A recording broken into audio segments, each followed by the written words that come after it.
Welcome everyone to Totally Online Gaming Group's Twitch channel. We're glad you guys could join us for another episode of our D&D 5th edition campaign, The Blackest Heart, where we use Tailspire for maps and combat. Alright, so, as always, we need to give a shout out to our sponsor, Critical Hit Gaming Supplies. They are a locally owned, family owned company here in Central Florida that goes to many different conventions throughout the year with all their different dice bags, dice trays, miniatures, and some things you can't really call miniatures, but they are. For example, a Tarrasque that they've got that is like a foot tall, it's freaking huge, and it's gorgeous, as well as just a ton of miniatures that they do have. So I've gone ahead and put their link in the chat. Go ahead and check them out, and I guarantee that you'll probably find things that you're going to ooh and ah over. And if you do see something that you decide, hey, this would be great for myself, or hey, holiday season's coming up, maybe it's a gift for that gamer friend in your life or special someone, make sure that when you do purchase something, you use TOGG15, that's TOGG15, at checkout, and you'll get 15% off your purchase. All right, let's see here. Other announcements that we need to make. Still moving forward with a couple things. Very soon, probably within the next month and a half, the Lair D&D site will be live. I am still gathering dungeon masters that would like to be a part of this, and possibly then, booking gigs to actually be a paid dungeon master. And also looking for players to say, hey, this is stuff we're interested in. But that site should be live in about a month and a half, where you can kind of go on like Airbnb and peruse an area that you're interested in and get a bunch of different profiles of dungeon masters that are available for hire in that area to run a game for you. So that's something to check out. And the other thing is, in June 16th, 2022, there is a new convention coming to Orlando, Florida. It is CritCon. It is going to be sponsored by the Totally Online Gaming Group and Critical Hit Gaming Supplies, and it is going to be a role-playing game convention, but we'll also have other games there, social games like Werewolf and Mafia and those kind of things, as well as board games, and it's just going to be a fun time. So we will keep you posted on the details as more information for that comes up, but yeah, keep an eye out for that. I think that's it for announcements on my end. Five. Hold on. Start over. I didn't have the audio going for you guys, so go ahead. I'm streaming again on Dragonfire 45. Come on over. I should be streaming tomorrow. We play lots of games. Excellent. Yeah, definitely. I've been seeing those stream notifications popping up, and I've been busy. Otherwise, I'd be popping in there just to see what you're up to. But yeah, check that out and show her some support. And I think that's it for announcements. Only other thing I want to announce that it is the holiday season coming up. And as always, my work schedule changes a lot. I will be out of town this next week. So that means that there will be no session next week. But after that, the following week, as long as my players are available, there will be a session. But then the week after that is Christmas week. I'm on vacation, so none there. But you know what? Them's the breaks, and we'll see what happens. So it's going to be a little sporadic over this month and into January a little bit. But then after that, we should be back to a normal schedule. So, all right. I think that is it. Unless anybody else has anything else. Nope. Okay, then without further ado, we bring you The Blackest Heart. I want to remember my family, and Yes. I want to reconnect with them. Exactly. However, after arriving there and being let into the home, with some interactions with her mother and the servants of the house and her father, Jacob noticed that Eurydice was acting quite different from her normal self and the way she normally behaved. he eventually brought this up to her, which, she kind of put off as, well, I mean, it's my parents, it's my mother, I mean, you have to respect your mother and her wishes, right? And as they were looking around, Jacob being, more curious as to something definitely going on here, something that isn't being spoken about. He eventually, well, kind of showed his hand a little bit when Eurydice's mother made a very derogatory comment about shifters, in particular Jacob's wife, which very much upset him. And due to a little bit of an outburst on his part, which was understandable, the mother requested that he leave the premises. Well, Jacob, not one to leave a friend behind, decided, you know what? I'm not going to just leave. Instead, I'm going to use seeming, and I'm going to disguise myself as a servant, and I'm going to continue to investigate what's going on here and let Eurydice know that, okay, I'm here. If you need me, I am here. And he began to snoop around a little bit. One of the things that he found was something that Eurydice, more on instinct than memory, as she had been looking around her room, happened upon a hidey hole that she used in books behind a bookshelf, where a journal was left. And Jacob, while Eurydice was slightly distracted, decided no, that... I think I let him just look through it. Well, I watched the last one, and it was like, you had said, I'm kind of, Eurydice really isn't paying attention, and then out of character, you were like, take the book. Okay, that makes more sense. Yeah. But, so Jacob, kind of getting a voice in the back of his head, take the book. He took it. And while he was doing some investigation throughout the house, he did take some time to kind of peruse through it. And got some information from it that apparently Eurydice was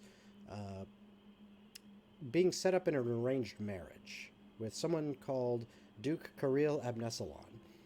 And that she was heartbroken because she would need to tell the person that she truly loves that she cannot be with him because, she has to live up to her family's wishes and marry this guy, who she hadn't even met, until the night of her 120th birthday, which was that very night.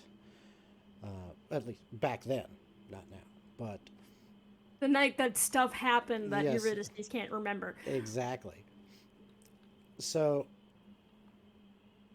at this point, Eurydice's mother, Medea, had come and talked to Eurydice, scolded her for a bit, and had done her due diligence in attempting to verify that her unwanted guest, Jacob, had left the premises. Being mostly satisfied that her staff did the job, but still with an inkling that, nobody officially saw him leave, she went and asked Eurydice about it. Eurydice, being, that this was her mother, at first tried to play it off as, oh yeah, he left, he jumped out the window, which he actually kind of fell out the window. He's not very good at jumping, but he jumped out the window.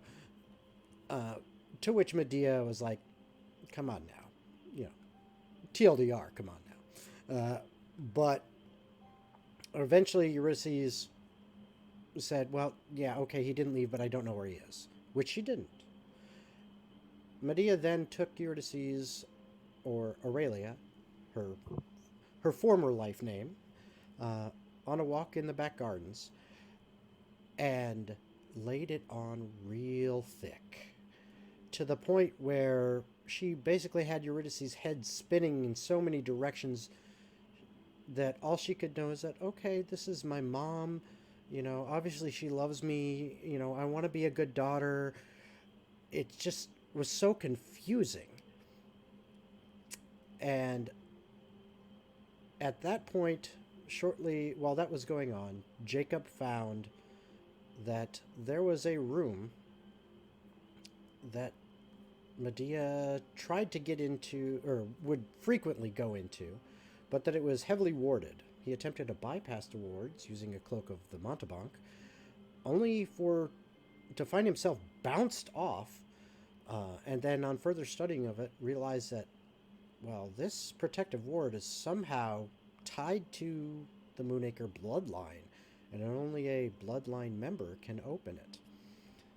He also, through some questioning of other servants and some lucky dice rolls, managed to find out that Medea had stabbed and killed Lee. To which he messaged Eurydice. No. Oh, did he? Oh, I. Yeah, he did. That was in the last episode. To which he messaged Eurydice while she was in the garden with her mother. And oh, hey, thank you very much for the follow. Appreciate that, Stevos Gaming Dungeon. But he messaged Eurydice and told her, "Your mom stabbed Lee," which further confused Eurydice with everything she was hearing from her mom and now hearing this, and she really had to hold it all together. And that's pretty much where we left off. Except, oh wait, no, there was one other thing. Because at that moment, at the front door, there came a knock, which the servant Lana answered. And it turned out to be Duke Karil Abnesalon, who requested that he get to see his betrothed. Lana immediately ran off to find Medea and Eurydice in the garden and informed them that the Duke was here. And that is where we had left off last time. Yes. So, that is where you are. Eurydice, you are currently in the garden with your mother. And you have just received this message. Well, Eurydice will. She is. She trusts Jacob like 100%. Jacob is the. Eurydice knows that if she does something stupid, Jacob's gonna be the one to tell her that she's doing something stupid and get her to do the right thing, or knock some sense into her, or physically kill her if need be. So yeah, what he's killed you in the past. It's okay, we just. Oh yeah, no, yeah. This is why Eurydice trusts him. So in her mind, things are set that she needs to investigate around. So she's going to stand up and be like, and turn to her mother, say, "Shall we go greet our guest?" And Medea says, "But, well, of course I am excited that he is here. It is good that you will get to see your fiancé. And hopefully we can get things going in that vein again. It would be nice to have something to celebrate.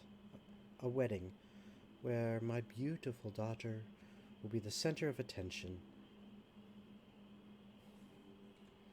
Julio. Eurydice just gives the awkward double thumbs up of someone who doesn't know how to interact with people.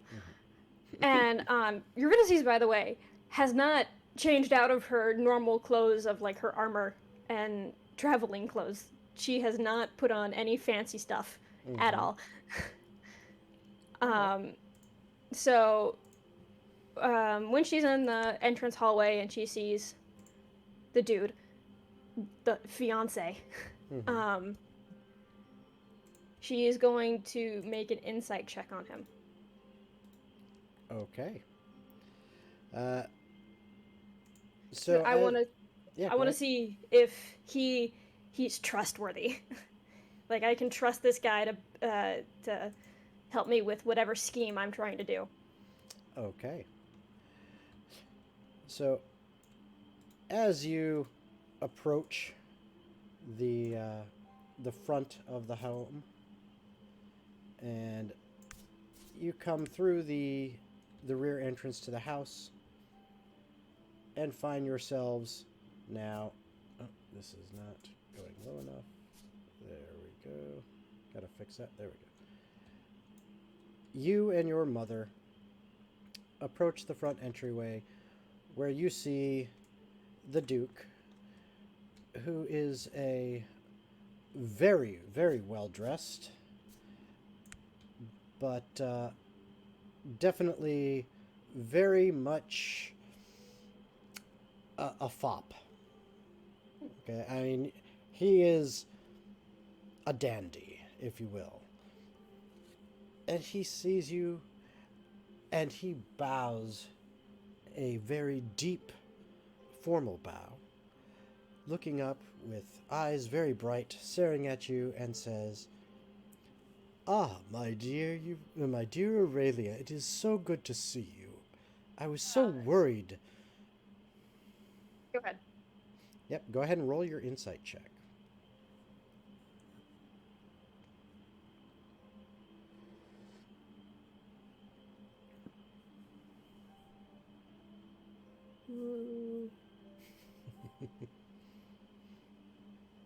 Math is hard.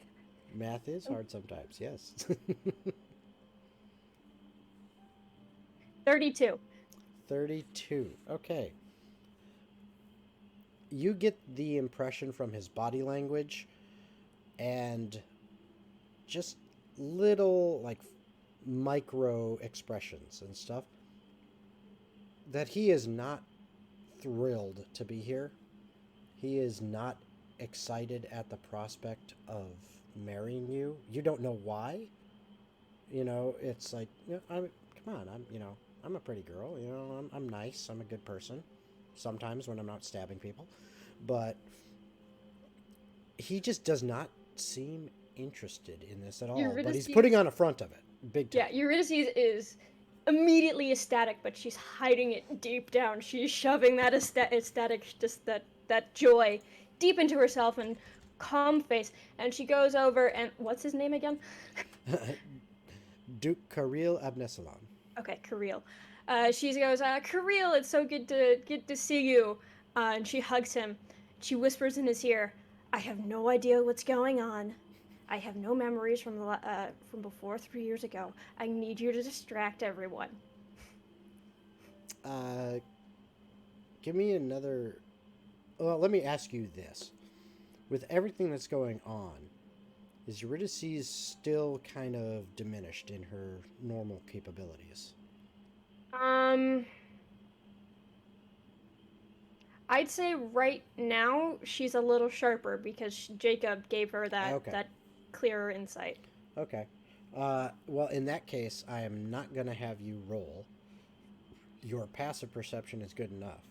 As you kind of pull away, you notice, for the briefest of moments, a confused look on his face. But then, immediately, after that, it is replaced with that facade that you are able to see right through. And he just kind of nods a little bit.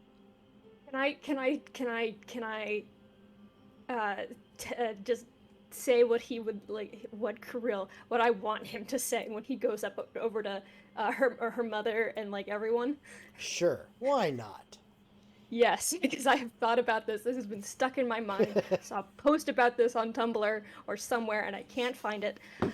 All he says is, centaurs have 6 limbs, which technically makes them insects. Discuss. And then Eurydice sneaks away. Okay.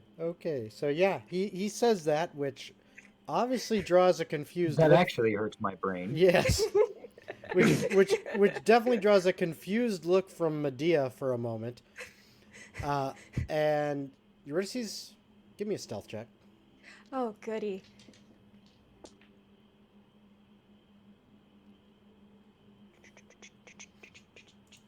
Mm-hmm. 24. Okay.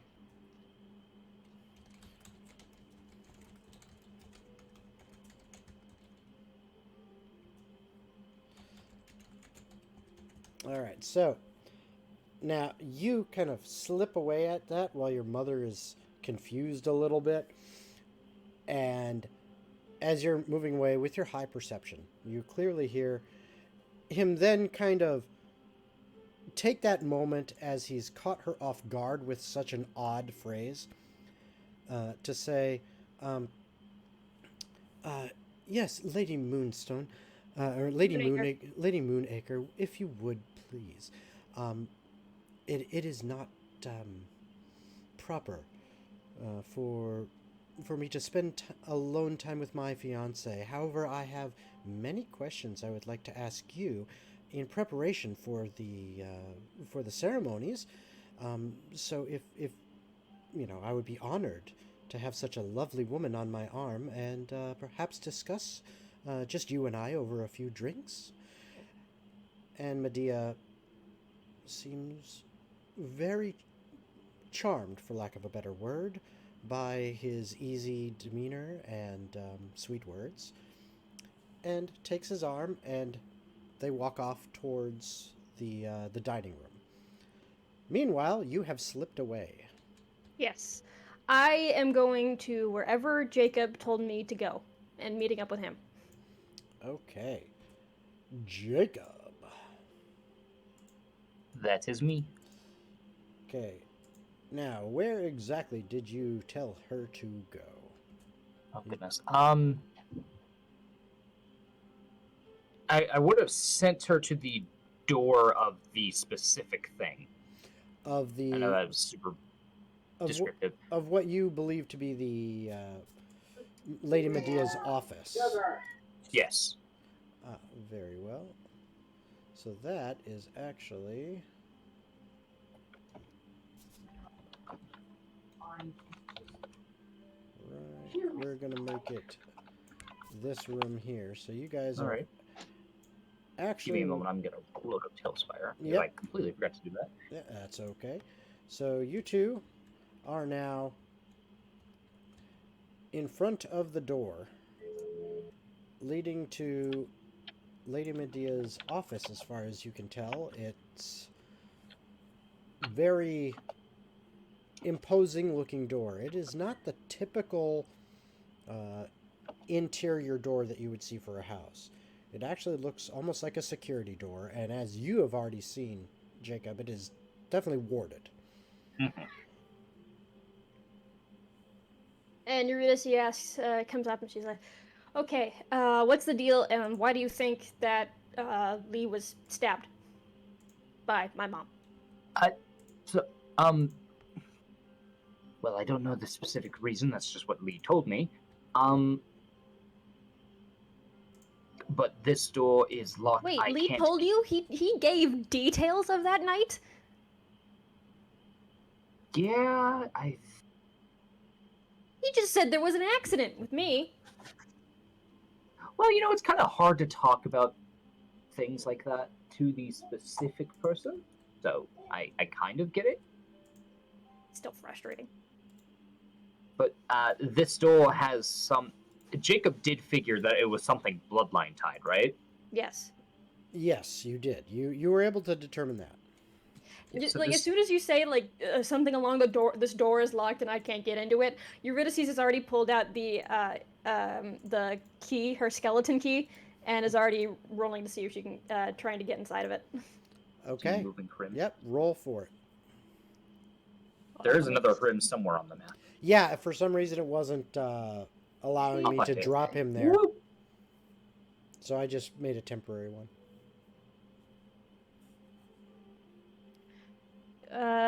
25. 25. Surprisingly, it takes you about 2 minutes, but then you hear a slight click, and the handle, it's not one of the, it's like a lever style knob to the door. You feel that it's moving freely, but the door still won't open. Oh my god. Oh wait, I have advantage. I only rolled once because nope, that one was the Well, first one was better. you're confident that the lock is undone. I know. I had advantage on the Oh, yeah. the open lock roll. I um. Yeah, you actually hit it just on the nose. DC was 25 on that. Oh my god. Okay. Nice. It's a good lock. Eurydice will just lightly tap the door like she's knocking on it, but try not to make a noise. Okay. So just a soft tap, tap, Open tap. sesame. Okay. As you touch it with your knuckles, Jacob, actually both, Eurydice, you don't need to. Jacob, give me a perception check. Sure. Shit, let me get my thing set up here. Perception. I'm so great at those. 11. 11. Yeah, you don't notice it, but Eurydice, as you knock, each of these light taps, you see just kind of a very subtle flash, it kind of rippling out from where you wrap your knuckles in just a hint of green coloration. It's definitely some kind of arcane thing. You think it's the ward itself.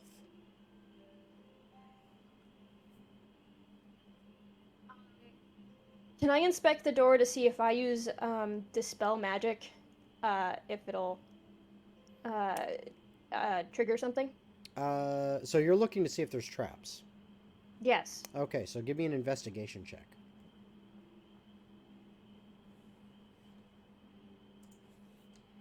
31. 31, all right. As you look around it, you realize that if you try to dispel this ward or somehow break it, that there is some kind of effect tied to it. You're not sure exactly what it is, but there is some other effect here, magical effect, that is linked to this ward. So, in a sense, it is trapped, but the exact nature of the trap, you're unsure of. However, you can point it out to Jacob what you've sensed, and if you wish, you can either both roll an Arcana check to try to figure that out, or one of you rolls with advantage. Your choice on who. I will help Jacob. He's got Yeah, the better no. arcana. That's fair. I do have a plus 15. Yep. Oh, that's all? Yep, just 15. Wow, 30. Okay, more than enough. So, looking around at what Eurydice points out, you think that there is some kind of alarm spell that is tied intricately to this ward. And you're positive that you have to figure out how to access this ward and use it, as opposed to attempting to circumvent it. Okay. And that's Okay. good because I just checked my spell list. I don't have dispel magic. That's not good. So this thing has a alarm system set into it if you try to do it without knowing it, I believe. So yeah. I don't know if that could work, but I can try.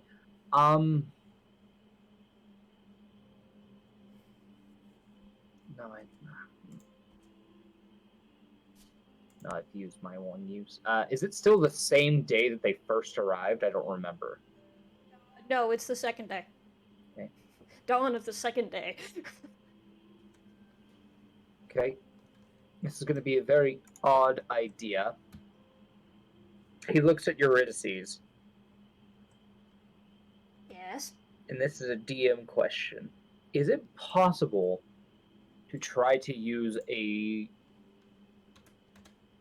teleport spell to send someone a couple of feet forward in a place you cannot see? Teleport, you can teleport to any location on the same plane. Okay. And That's all. if you know exactly where you're going, then yes, you could attempt that. All right, he's gonna look at Eurydice. Now, Can I if I make do a this, suggestion to save you a spell slot? Was that okay? going ahead. You could just use the cloak. I already Tried that. tried. He tried that The last cloak is episode. already out of use right now. Okay. That's why I have Also- to use it. I will say, Jacob, give me an intelligence check. Here we go. Hurrah! That's going to be a nice solid 16. Okay. With that, you're thinking about the possible uses of different magic that you have available to you in order to try to get in this room. And as you think about teleport, you realize that if this door has got this ward attached to it, that bypassing this door in any way, shape, or form, or anything like that, like what you tried with the Cloak of the Montebank, that if you are successful, that could trigger the alarm.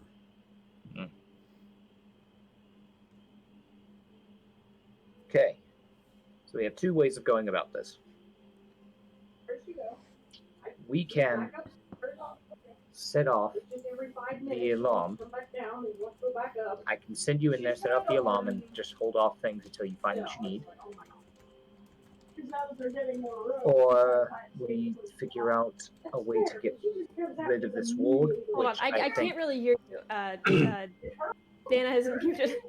Yeah. Heyo, you guys aren't muted down there. Oh, it's because they're downstairs. Their mic goes, it bounces off the roof and comes up here. Ah. What? We were talking that you guys were talking loudly and it was picking it up. Oh, sorry, I was just in the living room. That's okay. But yeah, so there are two ways we can go about this. We can either, I can send you through and then I can just hold off until you find the things you need. Or you go and have a conversation with your mother to try to figure out what the thing could be to open it. That's the thing. If this is what the room I think it is, which might be an important room to her, she's probably not gonna tell me anything about this room. Alright. Yeah, and I don't remember ever being allowed in this room unless she's let me. Well then. Now, one thing, and since you're One not thing. currently in Tailspire, and I don't know if you've got the stream up so you can see it there, Eurydice. I can see it. Okay. You'll notice that I put something on the door. Is it the knocker? The axe. Oh. Oh. The knocker is part of the door. That comes with that specific door. Okay. Give me a second. Let me open up Tailspire so I can actually see this. Yes. That's fair. Would Eurydice notice this? Absolutely. Your passive perception, yeah, you notice it. You realize that axe is supposed to be a great axe? There isn't one in Tailspire. Oh, okay. That's fair. So hold on though. I can fix that. I can Just make actually, it bigger. No. And can't make it bigger, but what I can do.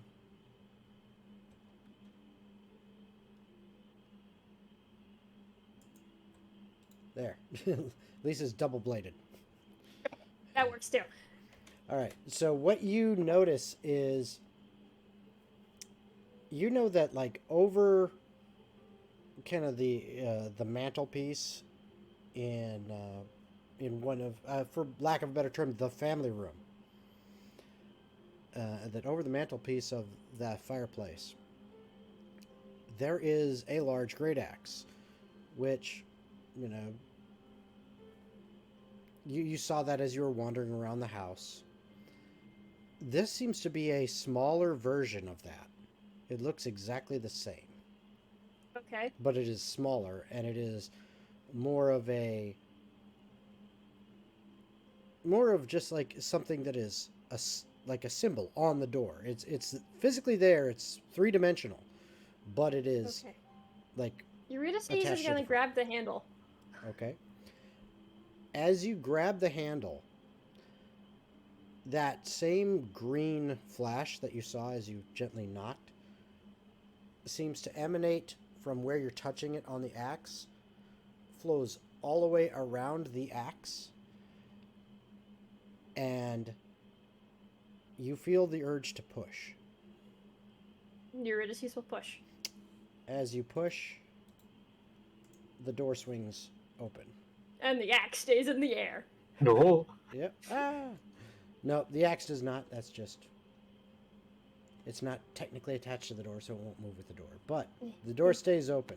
So now you find yourselves looking upon your mother's study. Ooh, Eurydice is gonna go through everything.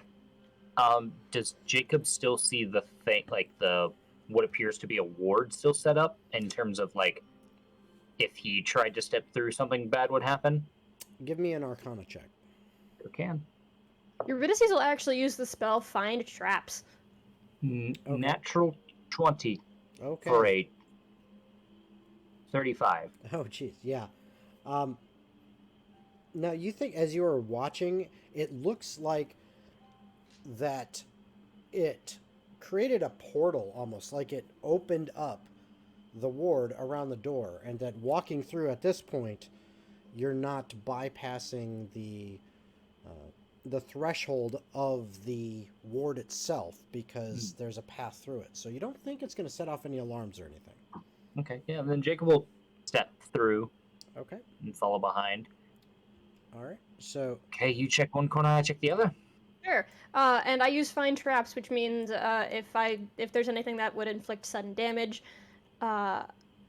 or there's an alarm spell or glyph of warning or mechanical pit trap, it would kind of be revealed, or I would know where it is, I think. you sense the alarm spell that's attached to the ward, but it doesn't seem like it's active right now. Okay. But other than that, you don't sense any other traps or anything in here. And once Jacob's in the room, Eurydice is closing the door. She Okay. doesn't want anyone to really think that there's anything suspicious. Okay. So the door is closed, and you are now in your mother's study, and as far as you know, you've got, as much time as you want. I would say, Jacob, you're definitely smart enough to know that when snooping around, it's best not to dilly-dally. And actually, Eurydice, with your thievery past, you know that in and out, efficient is the way to I was a go. personal investigator. I Yeah. know how things work. Exactly. Eurydice is gonna start investigating immediately. Yeah. Jacob will make his way to the right into that corner, Okay. like over here, Sounds and good. begin investigating as well. Okay. What you see in this study is pretty much as you can see in Tailspire. It is just full of bookcases, and on these, 28. and nice, and on these 21. bookcases, very good, are lots of books, but also scrolls, tons and tons of scrolls, things that are obviously like ledgers and stuff. There's obviously this is some of the business that their own finances. Is there and stuff any like that. shady business going on? Well, we'll get to that, but you also notice there are various knickknacks and things, and a lot of this stuff seems to be devoted to the Church of Tenebris, which Medea is the high priestess in Bryn Kuleth for Tenebris, even though it is more of a political position, and she really doesn't do much with it as far as you've seen. I mean, she never brings it up. As far as I remember as well. Yeah, and as far as you remember, you have no real clue, but yeah, from what you Well, remember, no, what I Leah's remember told you. Eurydice would remember, at least in her childhood, that her mom never really cared for the church. Yeah. Well, yeah, but you don't have all your memories. Well, no, she remembers the good things, and Oh, that that's right. might- That's right. She had already gotten those memories back. Yeah. So, yep. So, looking around through here, Jacob, you managed to find a small box, just like a, 6 by 6 by 4 inch little box, locked, and just made out of wood. And the box itself is just kind of tucked on one of the shelves. And as you kind of mess with it, you realize it is not a key lock box, it is a puzzle box. Oh, goodness. All right. So if you want to open it, I will need you to give me an intelligence check. Have at Yeah, it, my boy. I'll try it. Cool. That is going to be a 18. Okay. It takes you about 20 seconds. Make sure. And you're like, yep, okay, this here, yeah, that goes there, boom. And it pops open. You look inside, and there's a key. Oh, God. We're just in an escape room now. Yes, They pulled out there's the a key and key. looked- Eurydice's favorite place, escape rooms. And Eurydice, as you are looking around and searching through stuff, you notice on one of the shelves behind these shelves are actually have they're cupboard type shelves, so they're actually like a wooden cover, but there are little like glass windows looking in there. And these cupboard shelves, you see key locks on them, and there's 2 of these going the length of one bookshelf. And with these little windows, as you look in there, you see on little pedestals about an inch and a half. Yep, that's right over there by the desk. Yep. On little pedestals about an inch and a half high, each one, there sits a perfectly round, a spherical crystal.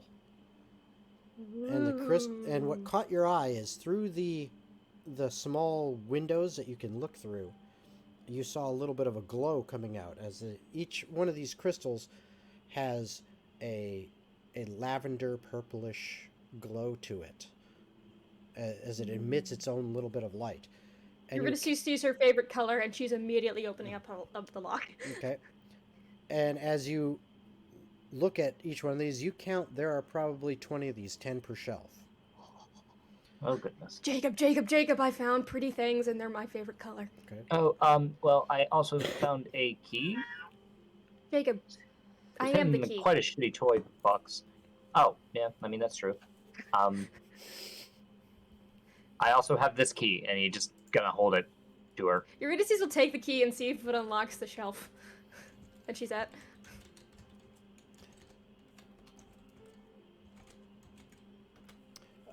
Yes, you take the key, and it actually does unlock each one of these. No, If Eurydice just looks at the key, she's like, that was boring, and throws it over her shoulder. Okay. And as you look at these, you see 20 of these, spheres, perfectly beautiful spheres, sitting on these little stands, these little pedestals, each glowing kind of a lavender purple light. I also need Jacob, as you are over by the where the box was. Something else catches your eye. Okay. It is a fairly large book. The book has a wooden cover, and at first you didn't notice it immediately because the wood matches the same color wood as the shelving. So it almost looked like it was part of the shelf. But then you realize, no, that's actually a fairly thick book. And it's just sitting there on a shelf with a wood binding. But it catches your eye. Okay. Jacob will pick it up. Does it seem magical in any means? You gonna cast Detect Magic? I do not have Detect Magic. This is him Eurydice just trying to will- go off of his intuition. Okay. Well, Eurydice will cast Detect Magic. That's fair. okay. As you cast Detect Magic, all 20 of those crystals glow, and the book Jesus. glows impossibly bright.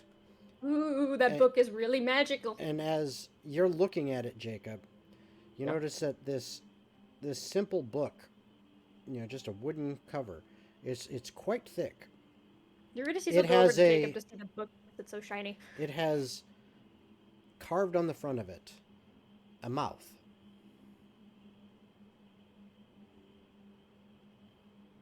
So on the front of the cover, there's a mouth.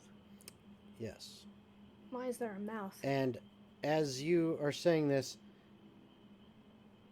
you hear in your head, I am the tome of infinite knowledge. Oh my god. 3 questions remain. What is it? God, Jacob. I am the tome of infinite God, no, knowledge. no. Is Oh it my saying this God. out loud? And you hear this in your head now, Eurydice. Oh my god. 2 questions remain. Right, stop I'm so asking sorry. questions. I wasn't Um, asking you, I was asking my friend here, sir. Okay, that's fair. Let's see. I wasted a question. Mm. Your name is Google.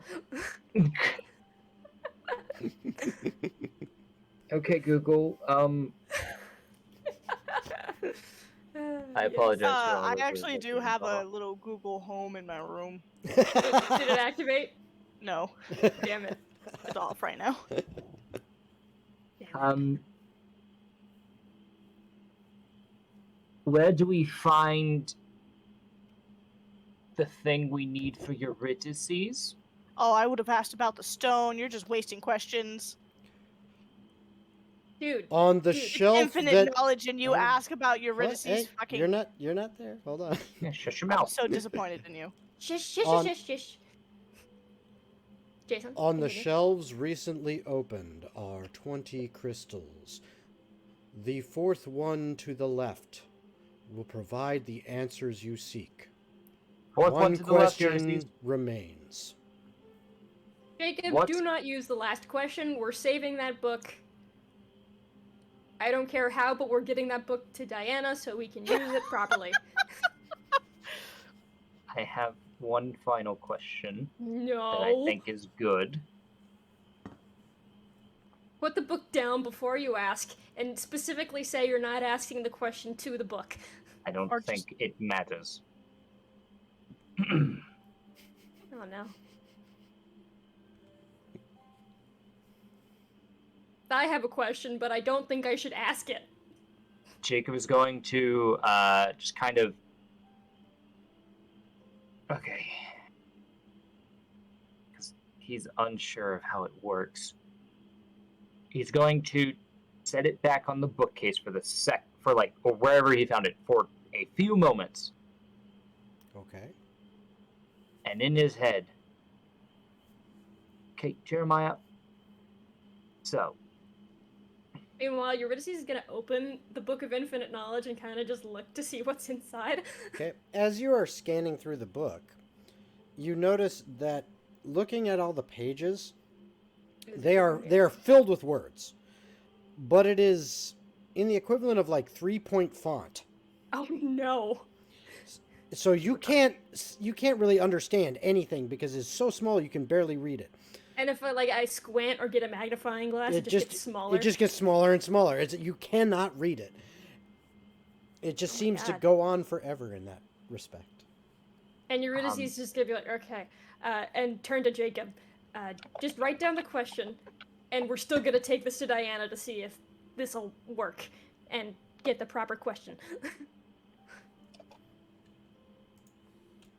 My house, my rules. My book.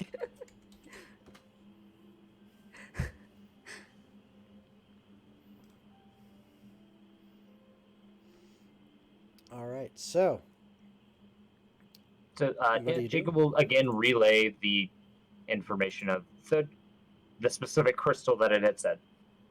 Eurydice will go over to the shelf with all the crystals, and she's going to ignore that one and just go pick the 15th out of all of them. Just choose one that looks like 15, and then go for that one. That isn't the fourth one to the left.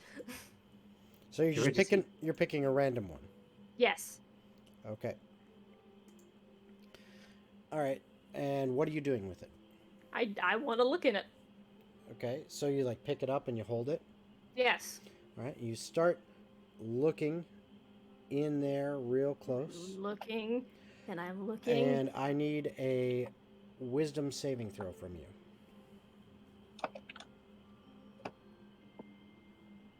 $20. Dirty 20? Dirty 20. Okay. You all of a sudden feel a wave of information slam into your mind as if you are absorbing it and experiencing it, and you now look around you. The entire scene is different. Your head throbs for just a moment, but the pain subsides and you don't feel any ill effects. But as you look around, you're not in your mother's study. In fact, you realize you're not you, as you hear your own voice, or rather, your mother's voice. You realize you are looking through her eyes, as if it is a memory of hers, as she is speaking to what looks to be your grandmother. And grandmother is scolding her, and you can't quite hear the words. It's almost like Charlie Brown's parents type thing going on. It's as if your mother was tuning it out during this memory because she didn't want to hear it. And you realize this is your old bedroom, which used to be your mother's old bedroom. And your grandmother, her mom, storms off eventually. And your mom sits there and you can feel tears streaming down your eyes. And she's pounding her fist into her pillow. And she is yelling and screaming. Ah! And finally she calms down a little bit. But you can feel the agitation as she quickly goes under the bed and reaches under to a little hidden compartment. One you didn't even realize was there. Or at least you didn't remember was there. And she pulls a little pouch out. And she takes from that pouch a brown, kind of sooty substance. And she rubs it right under her nose and sniffs and inhales it deeply. Ah, so she's a drug addict. And after just a moment, she kind of seems to be her head spinning, and she falls back onto her bed. And the world seems just out. And Eurydice... And then the memory ends. Like, okay, cool. I need a bath after that. Eurydice puts that one down.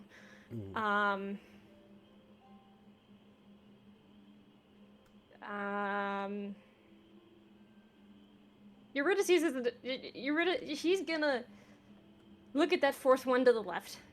Okay.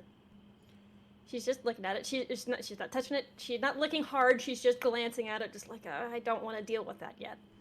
So she's picking up another random one. Okay. Which one? Third one to the right. Okay. As you pick this one up and look into it, I need another wisdom saving throw. Natural 20. Okay. Or 23. This time, expecting the inrush of information, your head doesn't even throb this time. It just flows in, and this time you find yourself standing in the Temple of Tenebris. Do you smoke at all? There is no one else. there is no one else around except a woman up near the altar, kneeling down and praying, wearing garbs of a high priestess. And the memories of this person who... I'm just sucking it Once like it's a again- straw. Hey, you're unmuted, by You're the way. unmuted. Oh, sorry. We're talking about fucking vape pen. Since we're kind of off topic for a second, to answer your question, Steve-O's Gaming Dungeon, a dirty 20 means you have a total of a 20 without rolling an actual 20 on the 20-sided die. Natural 20 means you rolled a 20 on the 20-sided die, plus whatever bonuses you've got. So, I hope that answers your question. Anyway, so you realize you are once again experiencing things through your mother's eyes, a memory of hers. You see yourself, or at least her and her memory, look around the temple. It is clearly late at night as there is only faint moonlight coming through windows of the temple, and this seems to be a private chapel section of it in the back, but you know clearly that it is the Temple of Tenebris. Your mother scans around. You see there is no one else here. And then, very quietly, she takes a step forward, and then another, and then another, coming up behind this woman in the high priestess garb. Hold on. Mm-hmm. Before you finish this, let me message you. Okay.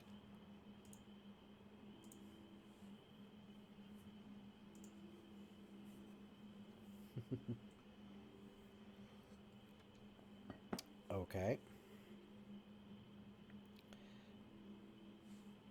Now you may continue. Now, and trust me, I did remember that. Okay, good. You see her tiptoe very quietly and carefully up behind this woman. You see her reach into a pouch next to her and touch a little bit of that substance that you've seen once before. She rubs it under her nose. She just stands there, staring at the back of who you know to be your grandmother, her mother. And she just stares. And her vision starts to get a little fuzzy. And you see her just turn. You can feel anger has been welling up inside her. And she turns and quietly walks away, slipping out one of the side doors, where she sits outside. And as the drugs take hold of her, you can feel her angry crying and upset. There's obviously some really bad feelings she has towards your grandmother. And then, once again, you come out of the memory. In terms of Jacob, because he's kind of just standing there at this point, how long are these taking? You see her look into one of these things. 3, 4, 5 seconds pass, and she puts it down. She goes, grabs another. Oh, okay. 3, 4, 5 seconds, puts it down, grabs another. You know, it doesn't take very long. You can definitely see that it takes a moment for whatever to happen is happening, but then it's like over in an instant, practically. Eurydice, I appreciate that you want to look through these. We should also be wary. We are also still on a time crunch. You don't just sneak into someone's place and just start touching everything. Yeah, but these are memories. I'm aware, and I get that, but we should focus on the one that we need to find. You can have at them all you want. You can take the rest. Dude, I'm onto something right now. Okay? Okay. But to his point, Eurydice will grab the fourth to the left and uh, uh, look at that one. Okay. So you grab that one fourth to the left. I need one more wisdom save, please.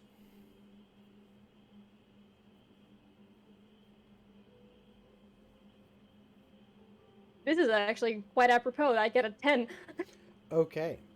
As you look at this one, this time the information flooding in feels a little bit different. And you're not quite expecting that feeling.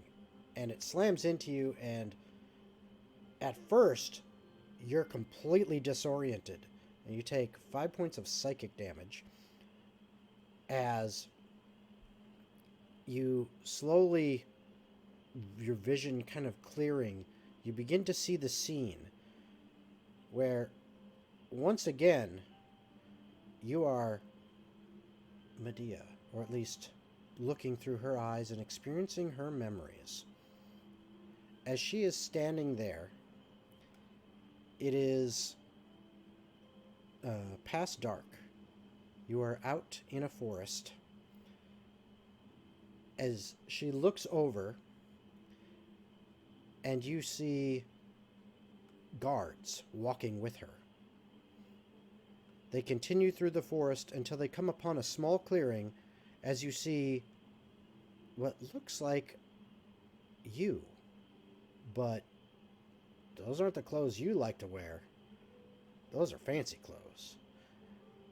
And Lee is also standing there. And she gets... she walks up with the guards, and you hear your own voice, or her voice, enter your ears as she speaks out. "Take him! He has poisoned my daughter against me!" And Lee is me like, I did no such thing." And she says, "It's not true. He wishes her to shirk her responsibility, attempt to steal her away." That's not what happened, or not what she said. Well, I'm trying to paraphrase, but I'm trying to find it. Yeah, Or, that was a long ass fucking thing you sent us. yeah.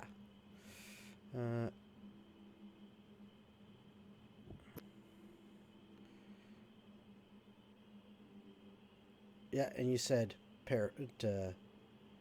TLDR version. Don't read it verbatim. Yeah. Okay. Okay, just go ahead. But yeah, go ahead. And he's like, I did no such thing. She's her own person. She can make her own decisions. She shouldn't have to marry who she doesn't want to marry. And at this point, your mother nods at the guards. One of them grabs you, the you that you are looking at, and pulls you away from Lee, holding a knife to your throat, preventing you from moving. And Medea walks right up to Lee. They begin to argue back and forth, her admonishing him, saying, "You are a disgrace. You are nothing but a half-blood. How dare you even deign to think you can be near my daughter?" And he keeps arguing for you, saying, "She can make up her own mind. She is, her own person. You can't control her like this." And then you feel the memory of a hand on a dagger. And then you see a thrust of your arm go out and plunge into Lee's chest. You hear Eurydice's, or Aurelia's voice, I should say, cry out in the background behind you. And Lee collapses to the ground.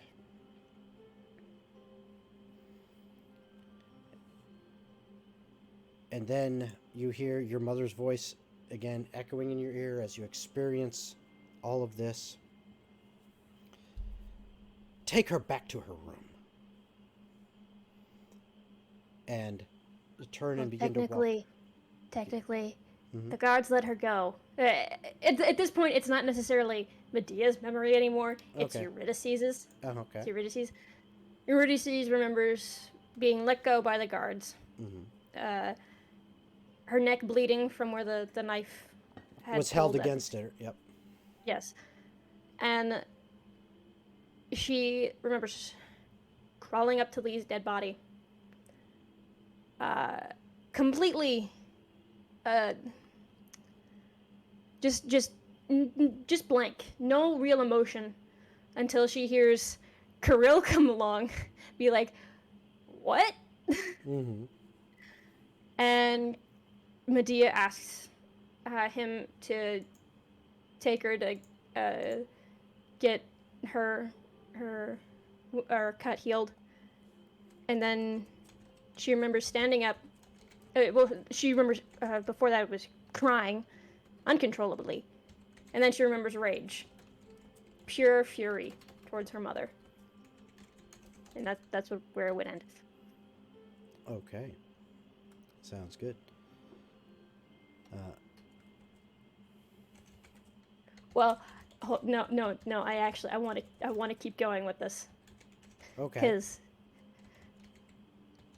Eurydice would remember being taken to the kitchen or somewhere where they would heal you. She remembers stealing poison, telling Kirill to distract whoever's healing her to so she can swipe this. She tells him on the way back that she's fine. She's completely sane right now. After he's asked several times If she she's was okay. okay. Mm-hmm. And she just tells him, "Keep people away from my door if you really want to help me." Okay. And she goes into her room, Yep. climbs out the window, goes through the gardens, and to the specific oak tree that she and Lee first met at and had met continuously. She remembers drinking the poison and then waking up with no memory. Yep. And when you did get back to the tree, because this was where you and Lee were when he got stabbed, his body No, is they not were there. they were no, Oh, they were elsewhere in the garden. They were elsewhere in the garden. All right. So you They were do in the so. well-kept area. So Aurelia does not know exactly what happened to Lee at that point. No. Right. Okay. She just knew that he was dead. Yep. And her thought process through all of this was make her hurt as much as I have. All right. And other things start as you flood out of this crystal, and all of these memories are coming back into your mind. You remember all of the details of that night. You remember everything. It just begins to flood into you.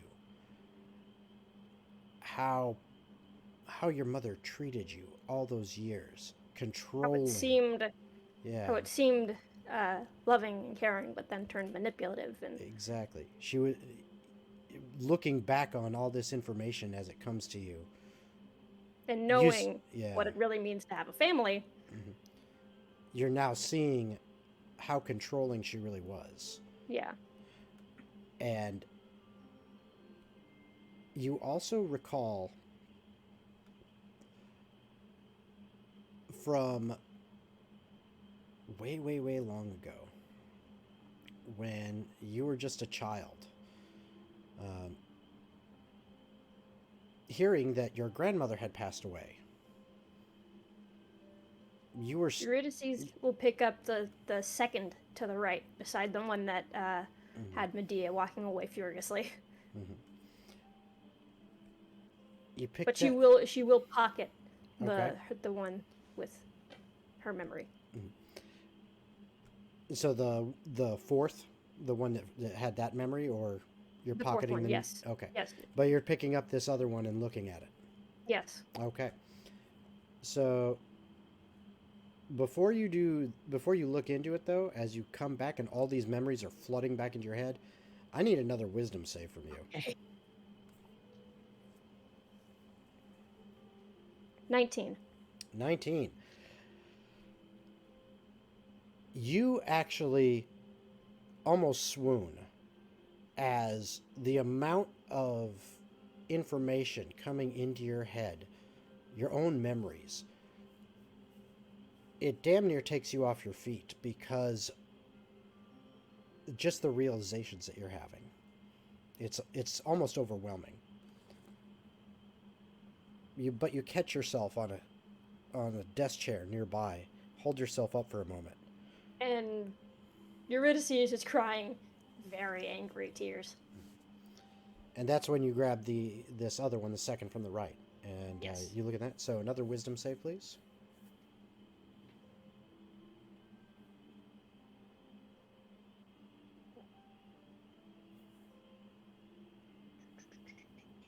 Tw- 21. Okay. This one, you don't seem to have an issue with, as you flow into it, the information coming to you. And in this one, you see, again through your mother's eyes, you see her writing in what looks like a journal. Similar to, a journal any, young person may keep. And as she's writing, you're watching what she's writing. You're remembering the words as they're coming to her. Several pages go by, and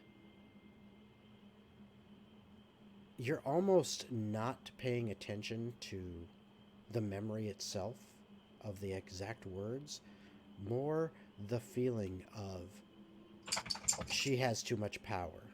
She doesn't deserve it. Someone better should have it. I should have it. This belongs to me. It's my birthright. Her time has passed. That is this anger and frustration you get coming out of her and mimicked by many of the words she is putting in this journal. And as this anger swells, she continues to write furiously and once again reaches in to a pouch at her hip and takes a dose. Yep. And then you come back. Eurydice will take the next one. Okay, another wisdom saving throw.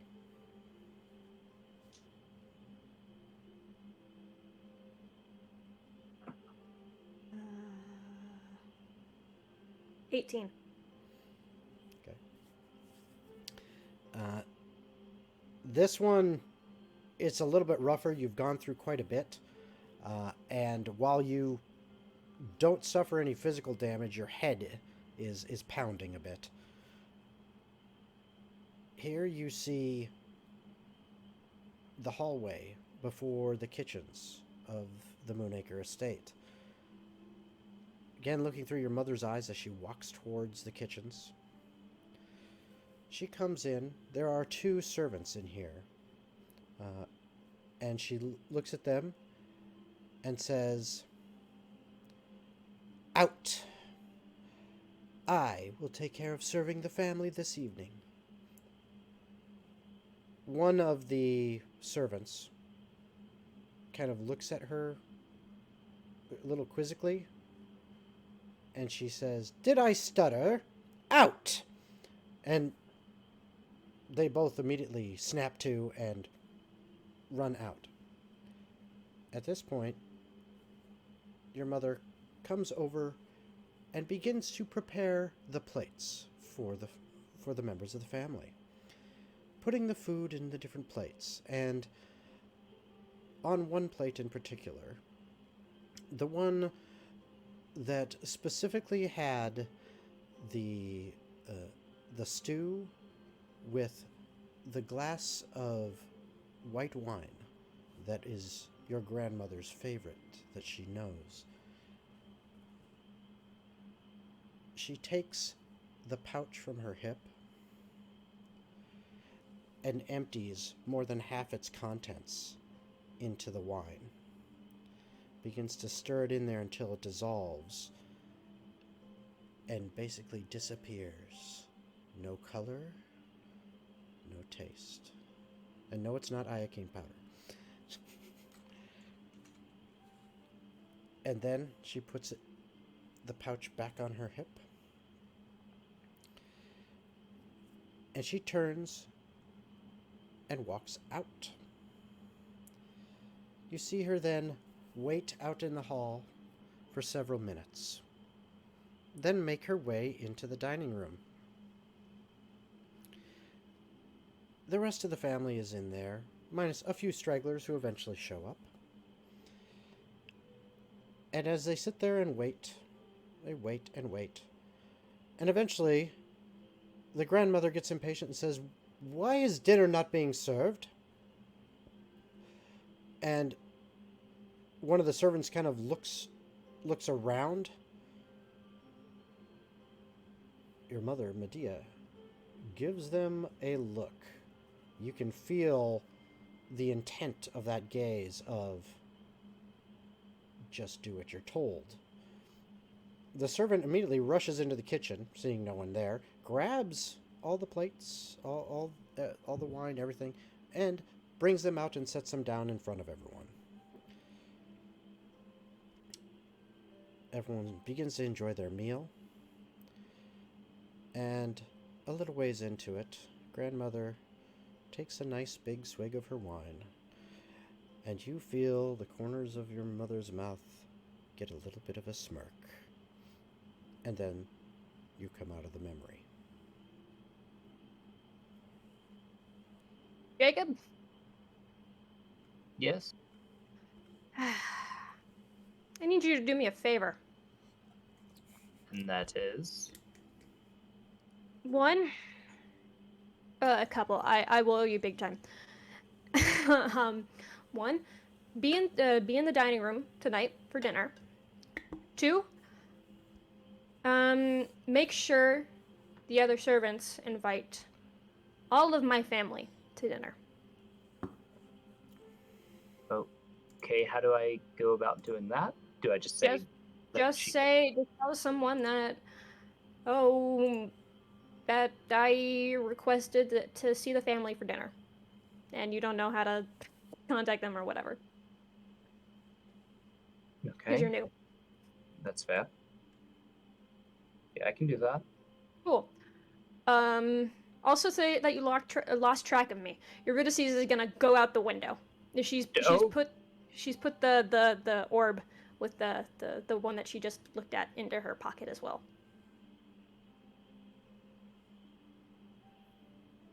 Okay. And Eurydice is gonna go to the stables, get a horse, and go to the church of Teneris. Okay. The big one, the Moonacre one. Yep, the big one that technically your mother is supposed to be the high priestess of and running it, but she doesn't seem to ever do any of that. Yeah. Jacob is just sitting there dumbfounded. How am I supposed to get out of the room if the thing is back? Okay. I didn't think of that, sorry. Jacob just kind of like looks towards the window and just thinks, hey, what if I just go back into... Well, I don't want to be conspicuous. If Jacob's gonna look at the window, does there seem to be anyone other than Eurydice running the fuck away? No, not that you can tell. Alright, well, goodness gracious. At least I'll most likely sleep-ish soon. He's going to cast teleport. Okay. I'm just gonna teleport to the ground. It is like a 2-foot drop. We are on the first floor, sir. You know what? You're right. Jake's gonna use his benign transposition. Okay. He's gonna teleport 30 feet. So you're just gonna teleport to the ground. All right. You glitch and you're in the wall. So yeah, you're out on the grounds now. You're actually just kind of come here. I'll do it this way. You actually yoink. You're out there. Yeah, there we go.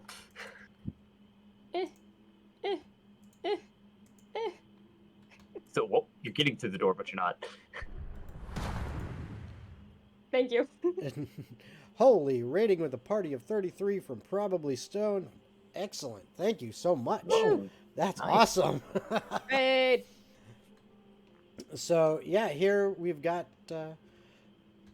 Jacob. You've teleported to the ground, or benign transposition to the ground.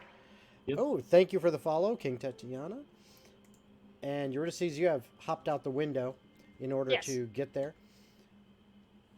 So, Jake, another follow, Probably Stone. Appreciate it. And you guys are, hold on, I got it for the raid as an appreciation for such an awesome raid. Here we go. Fuck yeah. All right, so Eurydice, you run off to wow, getting a bunch of followers. Appreciate this. This is awesome. You head off towards the main temple of Tenebris. Yes. That your mother is the high priestess of. It takes you a good hour and a half to get there. That's fine. As you have to travel from the estates, which are kind of on the very outskirts, almost outside. She's on a horse. Oh, that's She's on a right. horse. That's right. You did grab a horse, so it only takes you about half an hour to get there. Okay. And maybe slightly less, depending on how hard you push the horse. Okay. But it takes you about half an hour.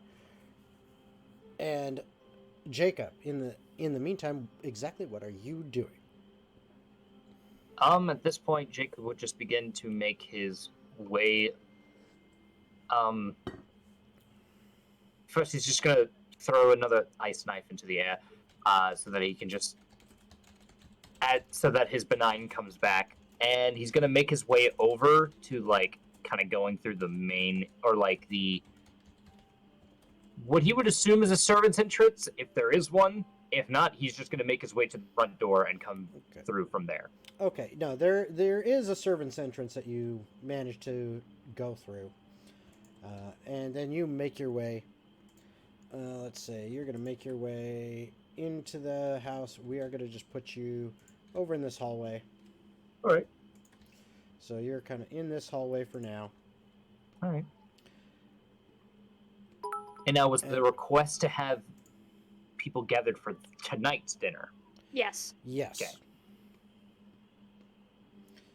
Because it's what time is it?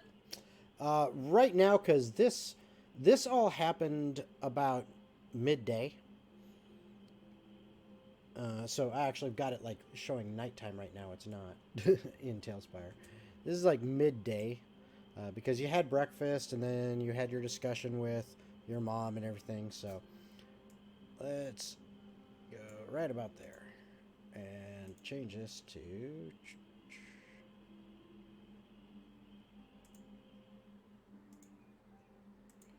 There we go. So it's about midday. You're out and about.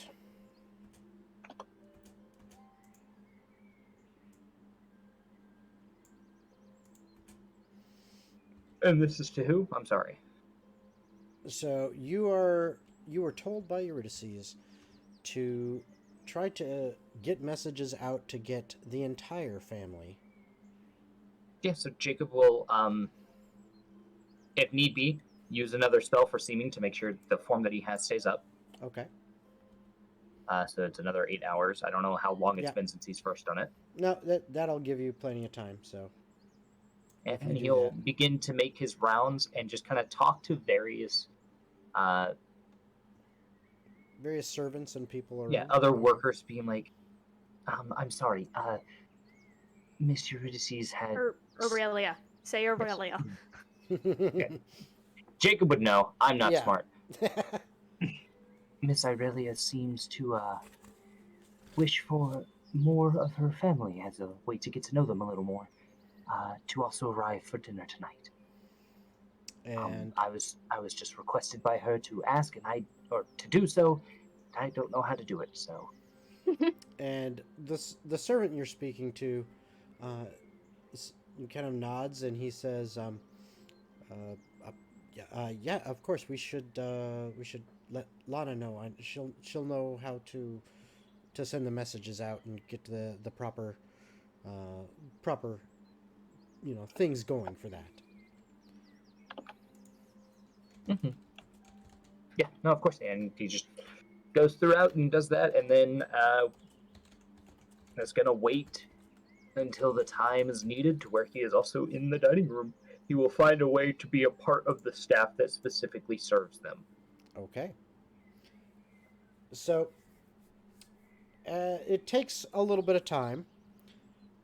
Eurydice, after make your way to the church, you do end up meeting your uncle there, or actually, I believe it was the great uncle, Great grand uncle. great grand uncle. The brother of her Yeah. grandmother.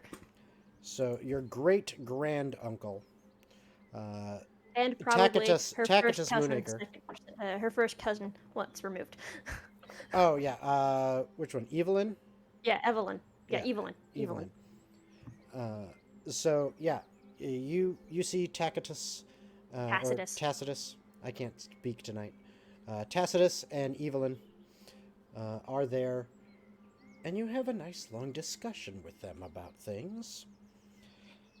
It takes probably a good 45 minutes to an hour as you go through it to convince them before you finally show them. I assume you do. Oh yeah. Okay.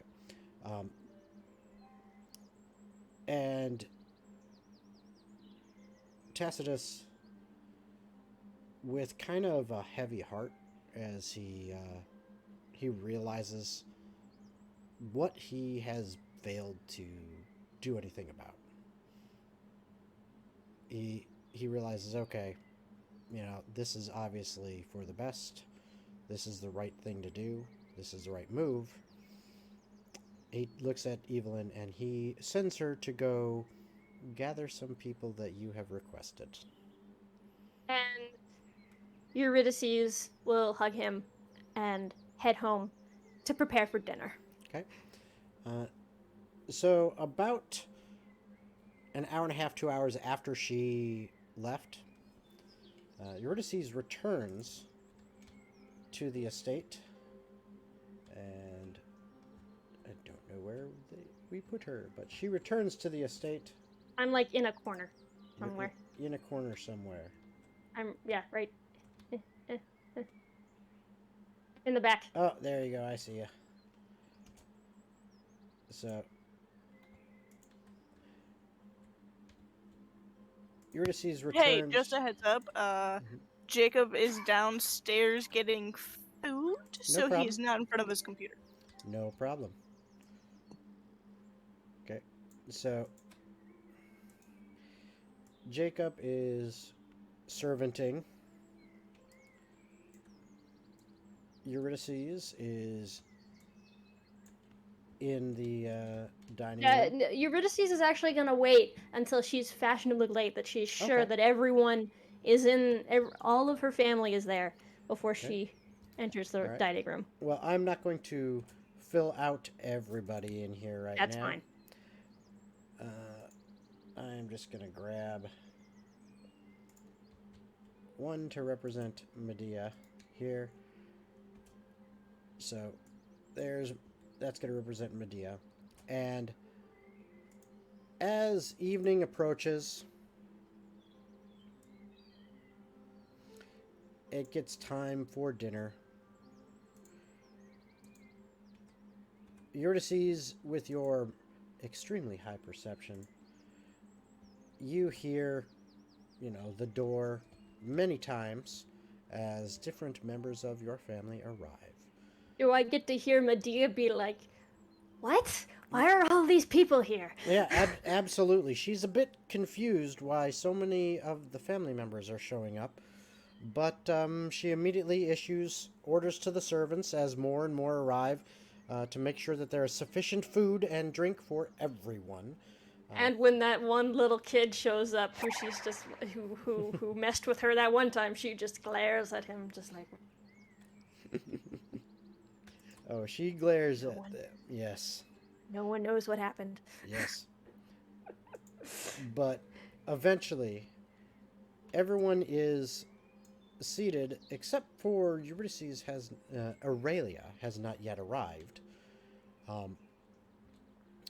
And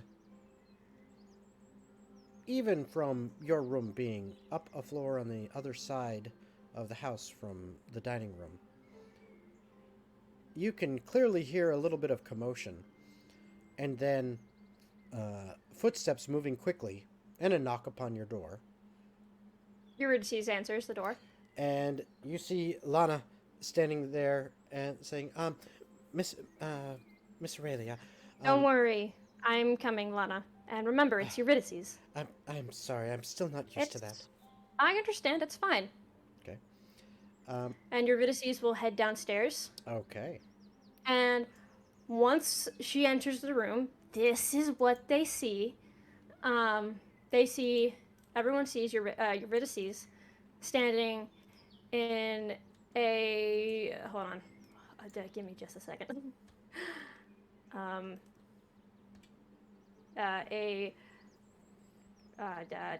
It's a purple dress. She's wearing a dress for once. Okay. Her hair is down for the first time in like this is the first time you ever seen her hair actually down. Okay.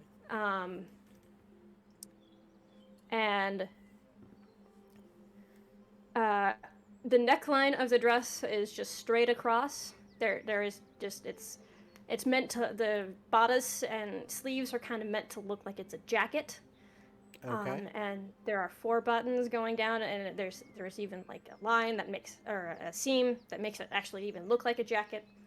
And the purple is her classic lavender, light lavender. Okay. And then it fades as the dress goes down. It fades to black, and as it gets darker, stars start to appear on the dress. And she's also wearing the family emblem, which is the seal of Tenebris, with the 4-pointed star behind it. And she has on her ears, which are usually decorated with lots of earrings, are just 3 amethysts on each side. And she is still wearing her golden ring that Lee gave her. All right.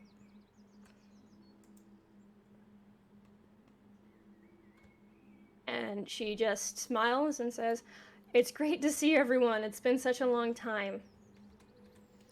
And you hear from many of them, your great-granduncle, your great-great-great-granduncle, your the oldest person in the family. Yeah, you hear, from many of them are excited to see you and to hear from you, especially after your disappearance. To see you back and to know you back, many of them, stand up and come over to you to, give you to try to give you a hug and stuff like that. And Eurydice will hug them and quietly converse. But while she's doing this, she's going to subtly cast Zone of Truth on the bouquet in the center of the table. Okay, give me a sleight of hand.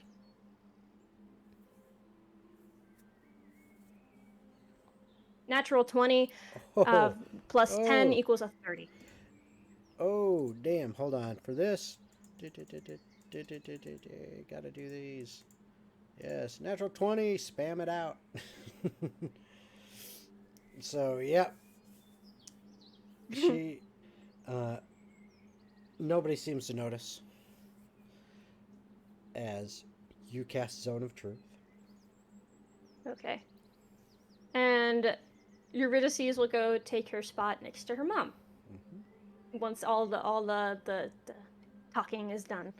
Yep. Looks like I joined back in a perfect time. Yes, you Yep. did. Yes, you did. And you are servanting in Yes. there. You're standing Oh, off to the what they side. will also see with Eurydice's dress is the several scars from Jacob's ice knives Oh that yeah. killed her.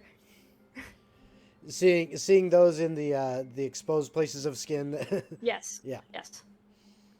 All right. And once everyone is seated at the table,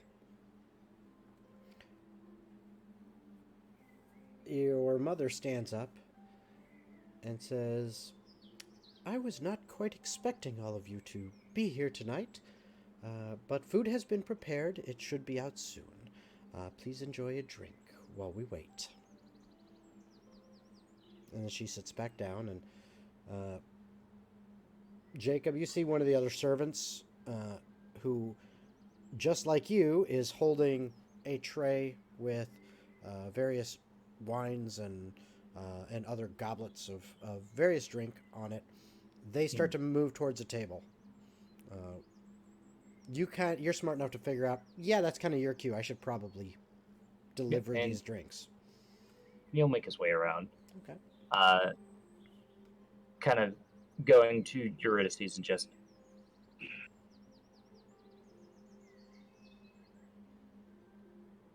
Yes. I believe she still knows it. Will kind of just very quietly whisper in the best way that he can so that only she can hear. Well, hold on. Brain dumb. I don't think I have it. Nope, I don't have a language that's common anymore except for a language they all know.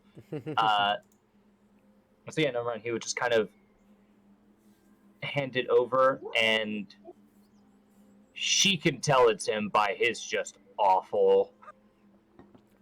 Yeah, would I think imagine, Eurydice yeah. has picked up on Jacob's mannerisms and Yeah, just oh, like, yep, yeah. that's Jacob. That's That's not my hard. pal. That's not hard for you. You've been around There's him that enough. awkward guy walking around. Yep. Oh, and there's his bird in the corner. Yep. Who's Always supposed waiting. to be a fighter. Yeah, he's is a actually smoker. just hiding up in a corner on. He's actually on top of that guy. Oop. And he decided to go up to the next floor, I think. No, Yep. I can see him. Looks like he went up a floor. Sort of, yeah. Yeah, he's And he's there we just right go. on the pedestal. There we go. So he's actually just kind of hidden up there, tucked in real well, so that no one sees him unless they were really looking for an owl to be poking its head out from back there. I still love the idea that Jacob is just playing a third-person RPG of his life. Yeah. All the time. Yep. All right. So, eventually, dinner commences. And people are enjoying their meal. There's the occasional conversation.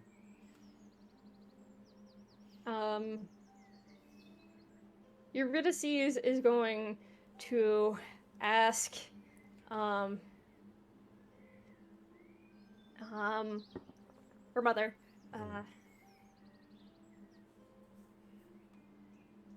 I should have prepared these questions.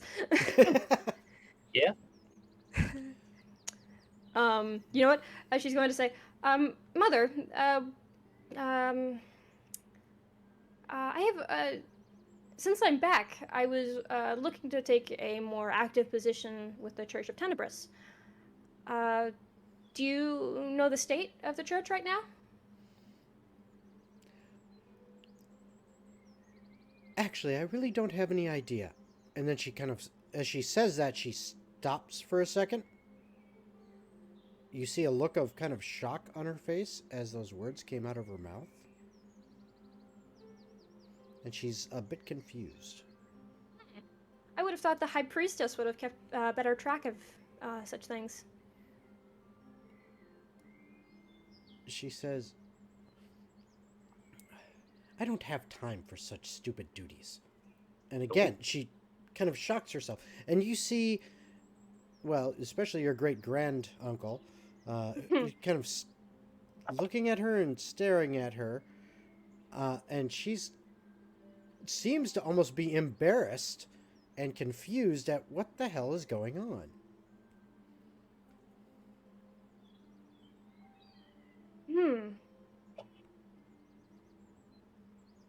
Well, mm, um,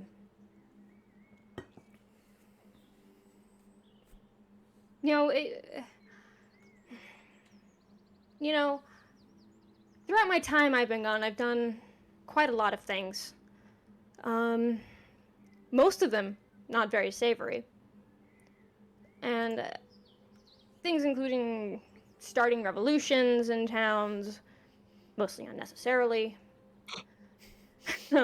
usurping a queen. That was fun.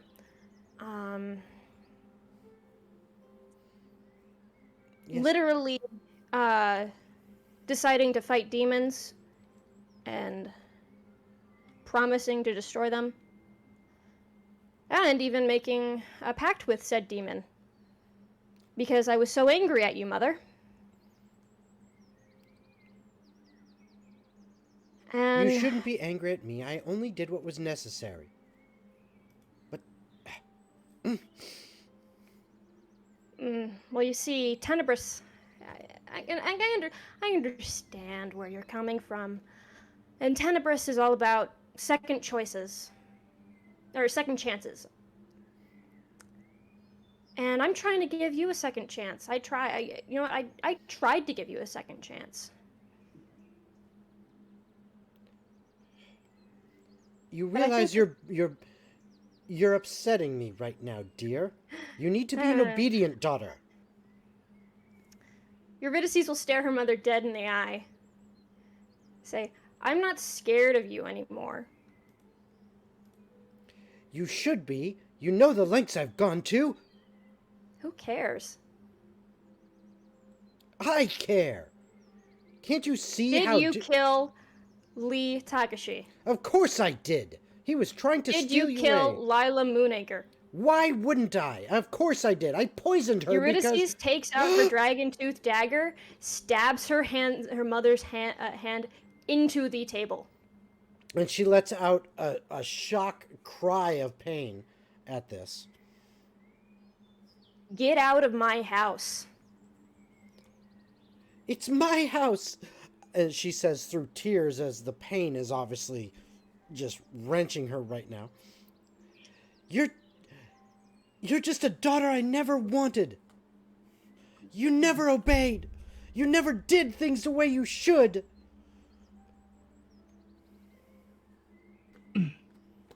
Lady Eurydice, Yes, King Jacob. would you allow me to escort her out? Yes, I'd also love for the town guards to come in and take her to prison. And at this point, great granduncle stands Tacitus. up. Yep, Tacitus stands up, and he touches a holy symbol of Tenebris on his chest. Says a couple words under his breath. Eurydice will take out the dagger from her mom's hand. And moments later, 10 guards swarm into the room. And one of them, a captain, judging by his by the insignias that he wears upon his armor, comes over, looks at you, and says, "This is the offending party in question," indicating Yes, your mother. sir. Says, "Lady Moonacre, you have the right to remain silent. You have the right to a gnome tourney. You have the right." He proceeds to read her her Miranda rights. Yes, or in this case, they're actually called Felicia rights in Fair. this world. So, no, he reads her rights. He physically grabs her by both arms, kind of pinning them behind her back, and forces her to walk. Brings her over to the other guards and says, "Bind her, and let's go." and they end up putting some manacles on her wrist behind her back and begin to escort her out. And as she's leaving, she is shouting obscenities and crying and basically I would also say, while she is leaving, or as she's gone through the door, great uncle, grand uncle Reuven, the oldest elf known in history. 751 years old. Yep, he's beaten that record. Yep. He's just gonna say, "Fucking finally." Jacob is going to just walk after and just get in front of the guard for a few moments and just apologies, I do have some words. Yes. Oh, specifically to those in binding. Feel free. I cannot leave her alone, though. We, you know. No, I 100% understand. Jacob will step forward and get into her face. And he's going to drop seeming in the sense of, because you can't necessarily drop it, you just have to cast another seeming to make you look like yourself again for the time being. Yeah. So he'll just cast another seeming, and he'll re-look like himself. Mm. Her eyes go wide as she sees this. Hello. You did all this, didn't you? I did nothing. I pointed out a location to find things. Your daughter, who knows better than she realizes, did the rest. Now then, and he will get closer and like this kind of I'm now above you bravado goes away as a very somber and very serious tone goes. And this one is for calling my wife.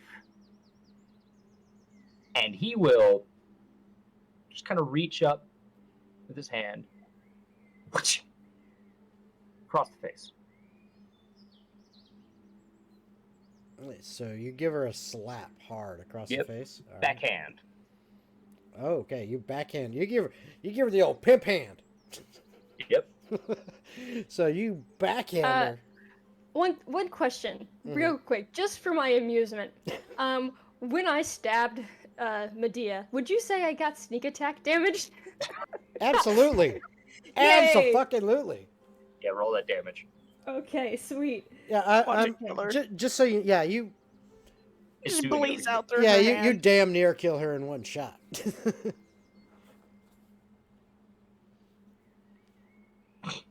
Jake sits there after 21 backhanding. points of damage, by the way. How much? Nice. And 21 points of damage. Oh yeah. And then 22 points for a point of poison damage. All right, yeah. For the, I'm just gonna say arbitrarily, she's got 25 health.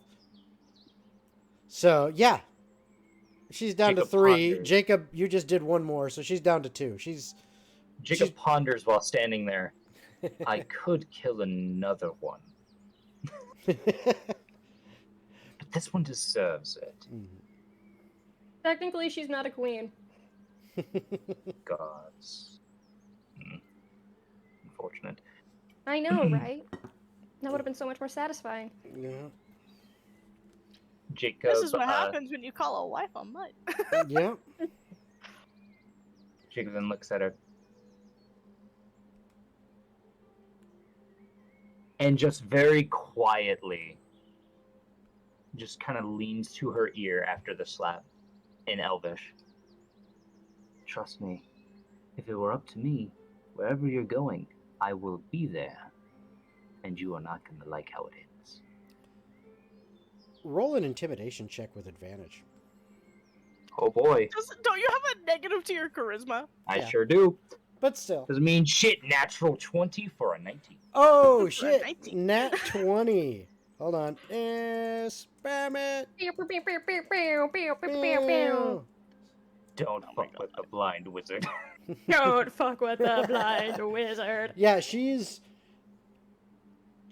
been seriously injured. She's been humiliated. She's been, ripped from power. Been You bitch slapped. bitch slapped, and the shit scared out of her. She is a wreck. She is crying. She is babbling mostly incoherently, and the guards just haul her off. Ha. Back You're in, just- That may be a war crime for some places. Okay. back inside. Uh, Yeah, go ahead. Eurydice is going to stand up and address the family. One, thank you all for coming to dinner. I really do appreciate it. Please enjoy dinner and the couple thing. I need to deal with a few friends, so I will be right back. Okay. And Real quick, before you run off, Taciturn. Taciturn. Tacitus walks over to you, and he's got a big smile on his face. And he says, "You know, you are the eldest daughter, and, well, only daughter. I am aware. I am aware. There is a position that must be filled, and it is your birthright to do so." And I will fill it. But first, I have a couple of things I need to deal with, and then we can go from there. Okay. And then, as you're about to walk out, Reuven just kind of offhanded says,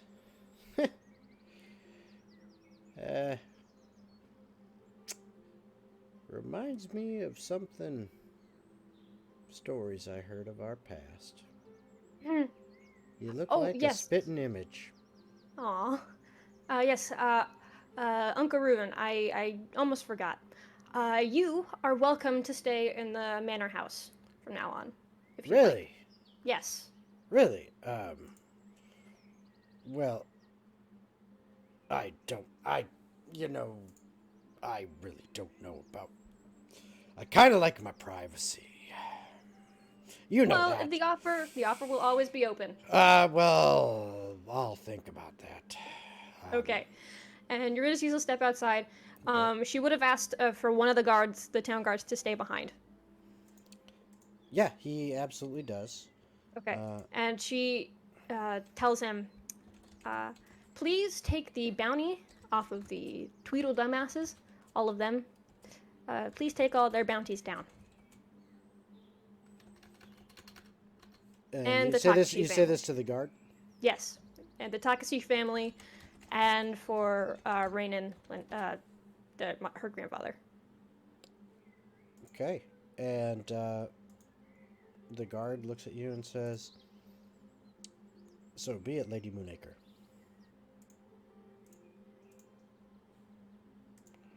And okay, good to know. All right.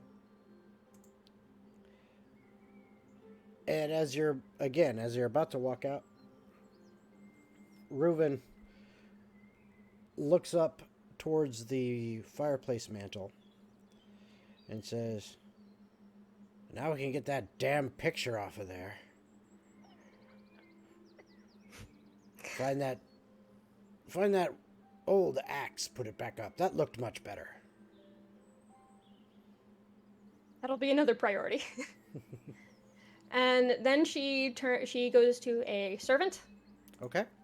and she tells them, I need you to go to the Takashi household. There will be 5 men squatting there, he says in air quotes.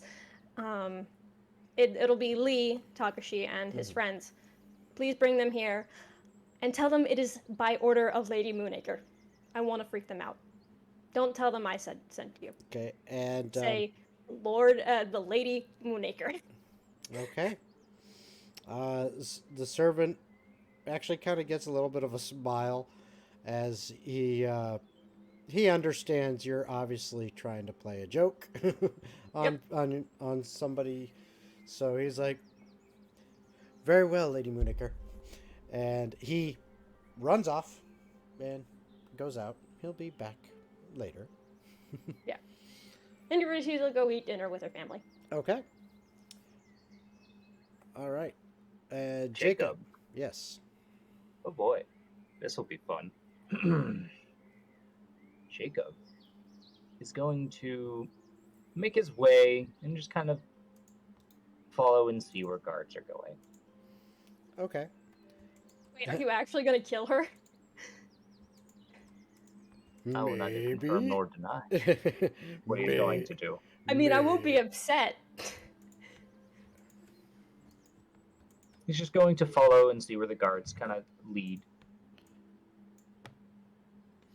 All right, so you follow, and as you are following them, it doesn't want to put you in that chair. All right, as you are following them, it takes a bit of time as they mount up on horses.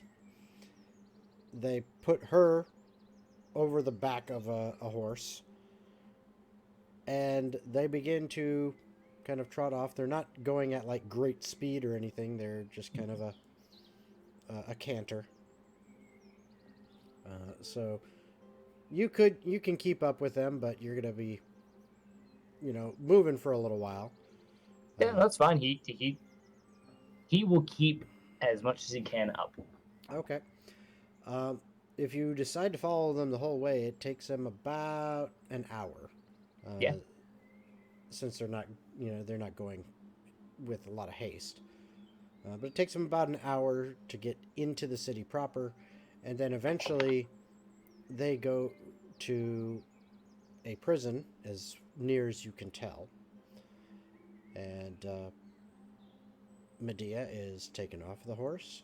She is brought inside, and unless you decide to follow in, that's all you see. No, he will do his best to follow in. Okay. So just as Jacob following in. Eurydice would have told them, like, hey, would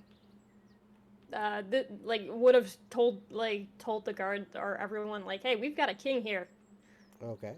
His name is Jacob, and he looks like he's scruffy. Thanks. He's a human, you know. He's a human, and he's scruffy. They're kind of scruffy. But no, they let you come in, and it's obviously like the beginnings of jail. You see what you would equate to like the front desk area, like processing, and there's some conversation back and forth between the captain and some of the guards that are stationed here at the jail. Yep, Jacob will specifically listen for basically cell number. Okay. 21B. Okay. And then eventually they take her in the back and up into different cells. And again, unless you decide to follow back there, you're not going to see. I think they're probably allow even him to. they're probably, even you being a king, Yeah. they're probably gonna, they would say something along the lines of, your highness, I for your own safety, I would recommend not. It's no place for royalty to be. Oh, it is all right. I know places like this very well. As you wish. I mean, if you insist, they will allow you to. Yeah, and he will walk and follow all the way till she gets put into her cell. Yep. And he's just going to eventually, after guards leave, he's just going to sit there and just look for a few moments. And you would notice that, one of the things during processing, or, actually prior to them even getting on the horse, is her hand was bandaged, not like, super professional, not like an actual healer doing it, but it was bandaged to, staunch any blood flow and prevent her from potentially bleeding out. Of course. But other than that, she pretty much unceremoniously thrown into a cell by herself. It's not very large. Herself. Yeah, herself. It's not very large, but there it is. And you even see, a metal plate. I can see on the wooden Medea door. being the one person who's pissed about having a small cell because she's too important of a criminal to not have a bigger cell. Give me a bigger cell, damn it. But you even see on the metal plate on the door, it says 21B. You look straight across the hallway from it, and it's 21A. And then, as you were coming up, it's like, oh, okay, A's on the right, B's on the left, and it's just, 1s, 2, 3, 4, all the way down. So, and it looks like the 2s are actually second floor. So it goes 1 to 10, A and B on the first floor, and then 20 to 29, or, one, Whatever. all the other numbers. 1 to 19, sorry, A and B on the first floor, 20 to 29, A and B on the second floor, etc., etc. So he'll eventually wait there until all the guards are gone. Okay. So you're just standing there in the hall? You see, I had a specific request by someone very close to me. After a few Oh of the words shit, you that's said, right, I did tell him! Oh no. he'll use his benign transposition to just enter into the cell. Okay. You're now Oh no. in this cell. It is, like I said, it's not very big. It is like, in D&D terms, it would be a 2 squares. So, 5 foot square, 5 by 10. This is one of the greatest reasons why I love that he's neutral. Jacob's going to grab onto her forehead and just hold her there for a few moments. Now, I'm sure this cell is not the funnest place to be. Would you like to be somewhere else? She can barely respond. She is crying. She is scared. She is in pain and damn near out. He's just like a simple nod, yes or no. She doesn't know how to Would you respond to you. Would you like to be out of the cell? She nods, kind of still very scared because she doesn't know what she's agreeing to. Good to know. He's going to cast teleport. Where are they going? To Diana? Oh god. He's going to teleport right to Diana. Oh my Oh god. And Shifter kicked him. Okay. Diana. Yeah, let's You're do in the this. middle of paperwork. Yeah, you're actually sitting there at a desk. Your belly very large. Well, no, this was after Diana. Oh, this would have been after. So, Yep. Yeah, I have a newborn with yeah, me. you're sitting there at a desk, and in a bassinet next to the desk is your child, and at a smaller desk off to the side is Lady Redstone, who is shuffling through papers, working them, and occasionally bringing some over to you, talking to you about some stuff, blah blah blah. And as you're going through stuff, all of a sudden, poof, right in front of you, that familiar, sound and visual of a teleport spell as Jacob pops into existence with a, bloodied hand, swollen cheeked, crying, mascara running, very upset looking woman. Practically, just kind of, he's almost having to support her, because she is just a shell of herself. Hi, love. What in the God's names are you... What is going on? I would like you to meet Medea. This is Eurydice's mom. The moment she hears that it's Eurydice's mother and the state that she's in, Diana's just going to straighten her back a little bit and go, I see. And she's here because... Oh, I just wanted to show her the face of the person she called a mutt. She called me a what? She called you a mutt. I'm a pure-blooded fox. I'm not a mutt. See, he's going to look at her. She doesn't look like she's going to respond at any time. Not really. She's... You see,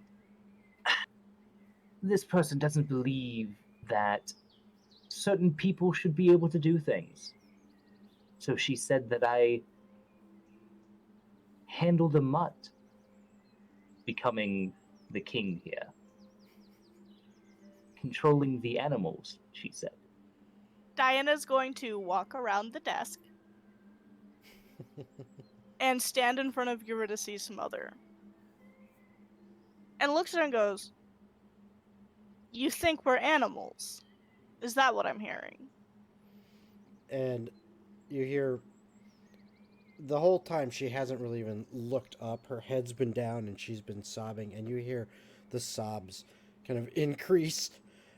And her voice kind of chokes a little bit. And she kind of coughs a bit. But she doesn't say anything.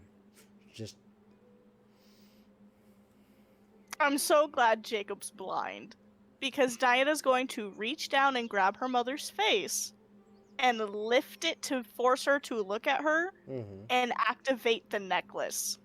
Oh. Ouch. To I'm go sure into Lady the Redstone has kitsune already form.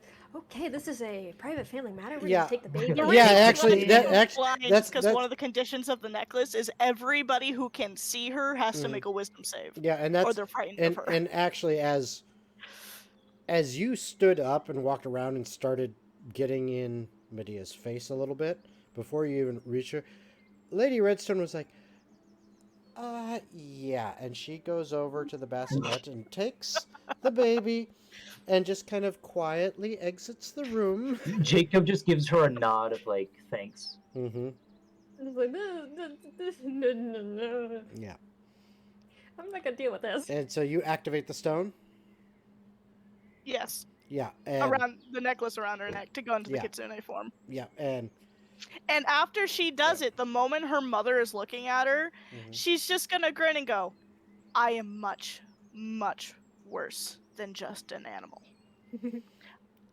And yeah, I mean, there's no wisdom save right now for her at all. I mean, she is already beaten and broken. She doesn't have the willpower to fight off. Out of curiosity, what is the DC save for the wisdom save? It's my spellcasting save. Which And is that like, what, is- So I think 17? it's a 18 now? Yeah, 17 or 18, something like that. Cool, I Off the passed. top of my head. So I'm not frightened. Nope. No, she is. She's... Yeah, you don't need it anymore. You don't need a perception check for this anymore. No, I don't.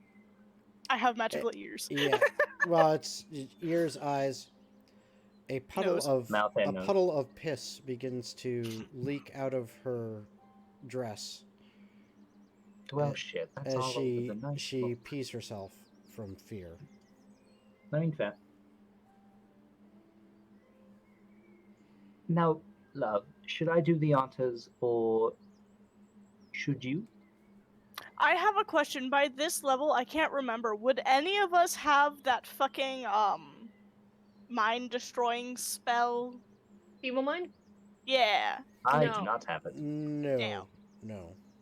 Because that would be the cherry topper. Mhm. But, no, Diana will let go of her and look over to Jacob and go, so you kidnapped her mother. Well, there was a whole... Jacob will explain the events that happened. I see.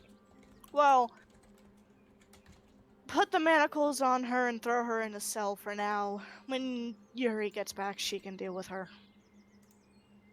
As much as I would love to actually kill her, that's not exactly our choice.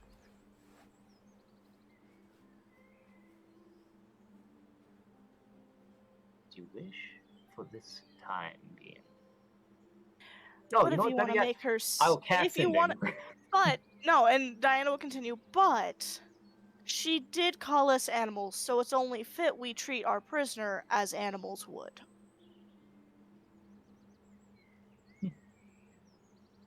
Do we even So have put an her animal? wherever you like.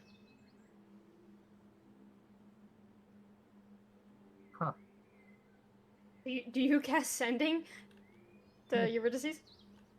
So as he does so, he'll kind of just start escorting her out of the room. And as doing so, he'll just kind of lean over. I love you. You do know that I will be here for at least the night before I have to go back and get Eurydice, and then be there for a night and then back here. So that you are aware. Good. That means I can actually get some sleep tonight. Yep, that is my duty for today. Another gift, if you will.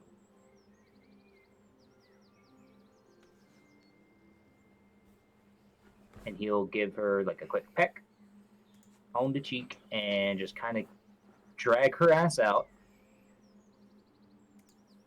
And is going to find a very nice.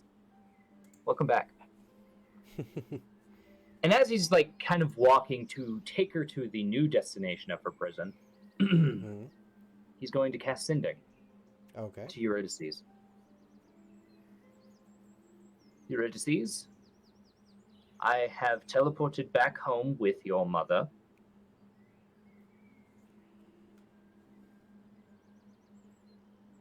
She is not in the best of states. Do we have permission to kill her? You got one more word. Please. Please. While Eurydice is having a nice reunion dinner with her family, And friends. she's taking a sip of her drink, and then she hears this and just like total spit take, and she's just like,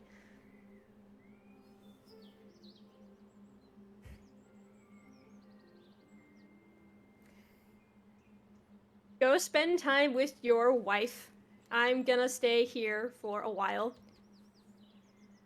Bring my mom back in one piece. She does say alive. You have one more word. She didn't Alive. specify alive. Mhm. Alive. Last word is alive. Okay. Jake will kind of lean down yet again. Well, you're fortunate that at least your daughter wishes for you to be alive. Take solace in that. More kinder than you've ever been. And he will continue to walk her until he finds, I'm sure they exist somewhere, an animal cage. Yeah, I'm sure you could find some somewhere in the city. And what he's gonna do is just kind of in a section of the city that's not like super populated, but decently. Mm. So is just going to in a cage and write on kind of put on like a sign nearby which reads, a woman who believes the rest of you are only as good as animals. Ah. So kind of like putting someone in the stocks, and Pretty much. yeah, except this time it's an animal's cage. All right. Fair And enough. then underneath it, it will say, I do not tolerate that. Dash King Jacob. Nice. Okay. Are the dumbasses? Have the dumbasses? Yes. Yes. I was just gonna bring it back to the Moonacre estate. Okay. Eurydice, after, a short time, you hear, kind of a commotion from the front hall, which is not super far away from the dining room. Uh-huh. And then Are they panicking? Can I making, tell they're panicking? give me an insight check. You can clearly hear stuff, but give me an insight check as to whether you can tell by the tone in their voice what's going on.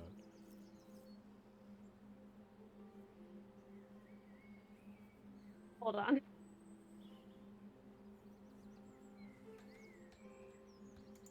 $29. 29. Yeah. They don't seem pleased by this, but they figure, oh crap, we have Oh to. shit.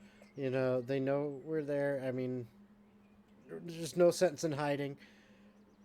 And then the door to the dining room opens.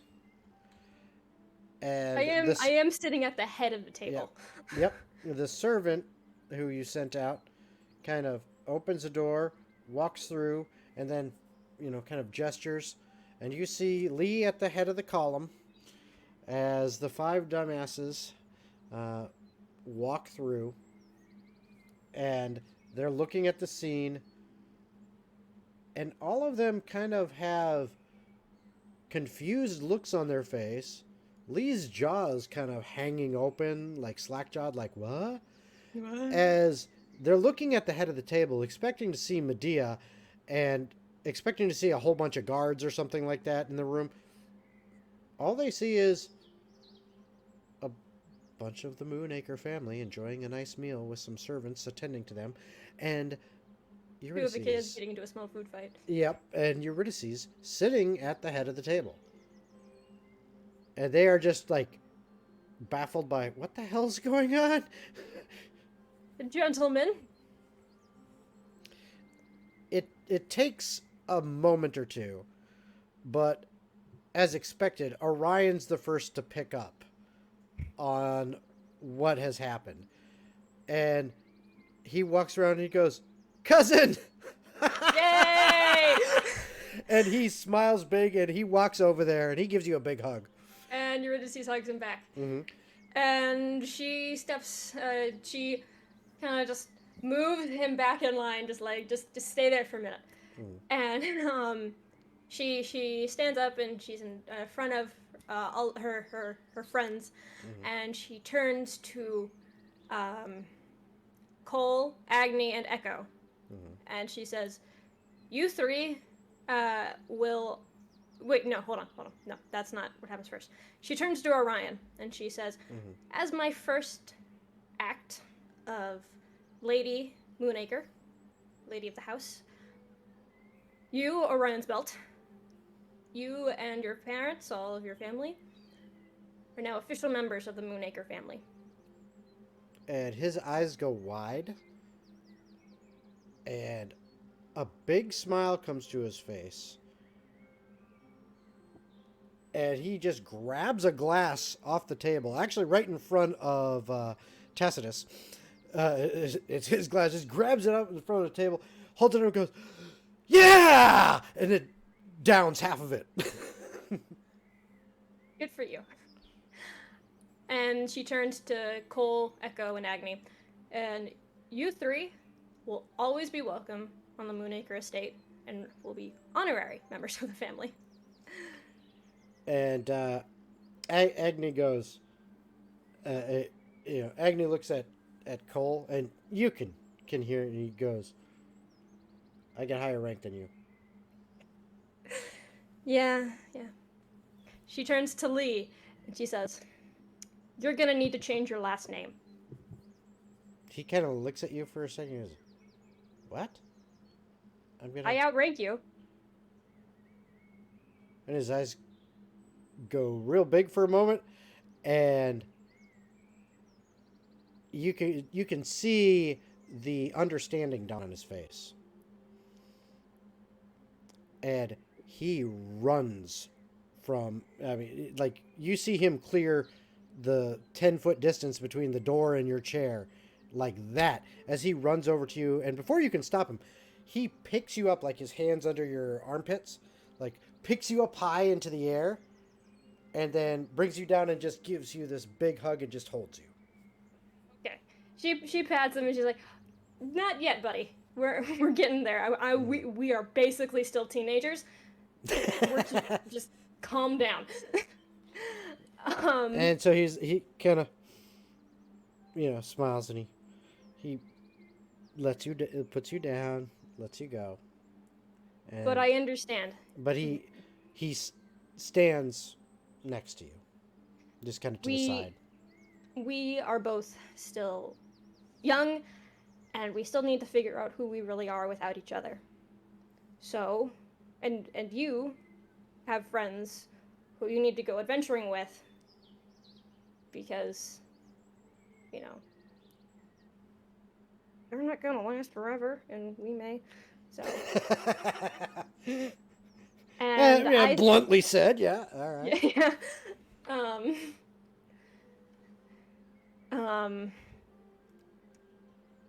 I still have things I need to do, and she's addressing the whole family at this point.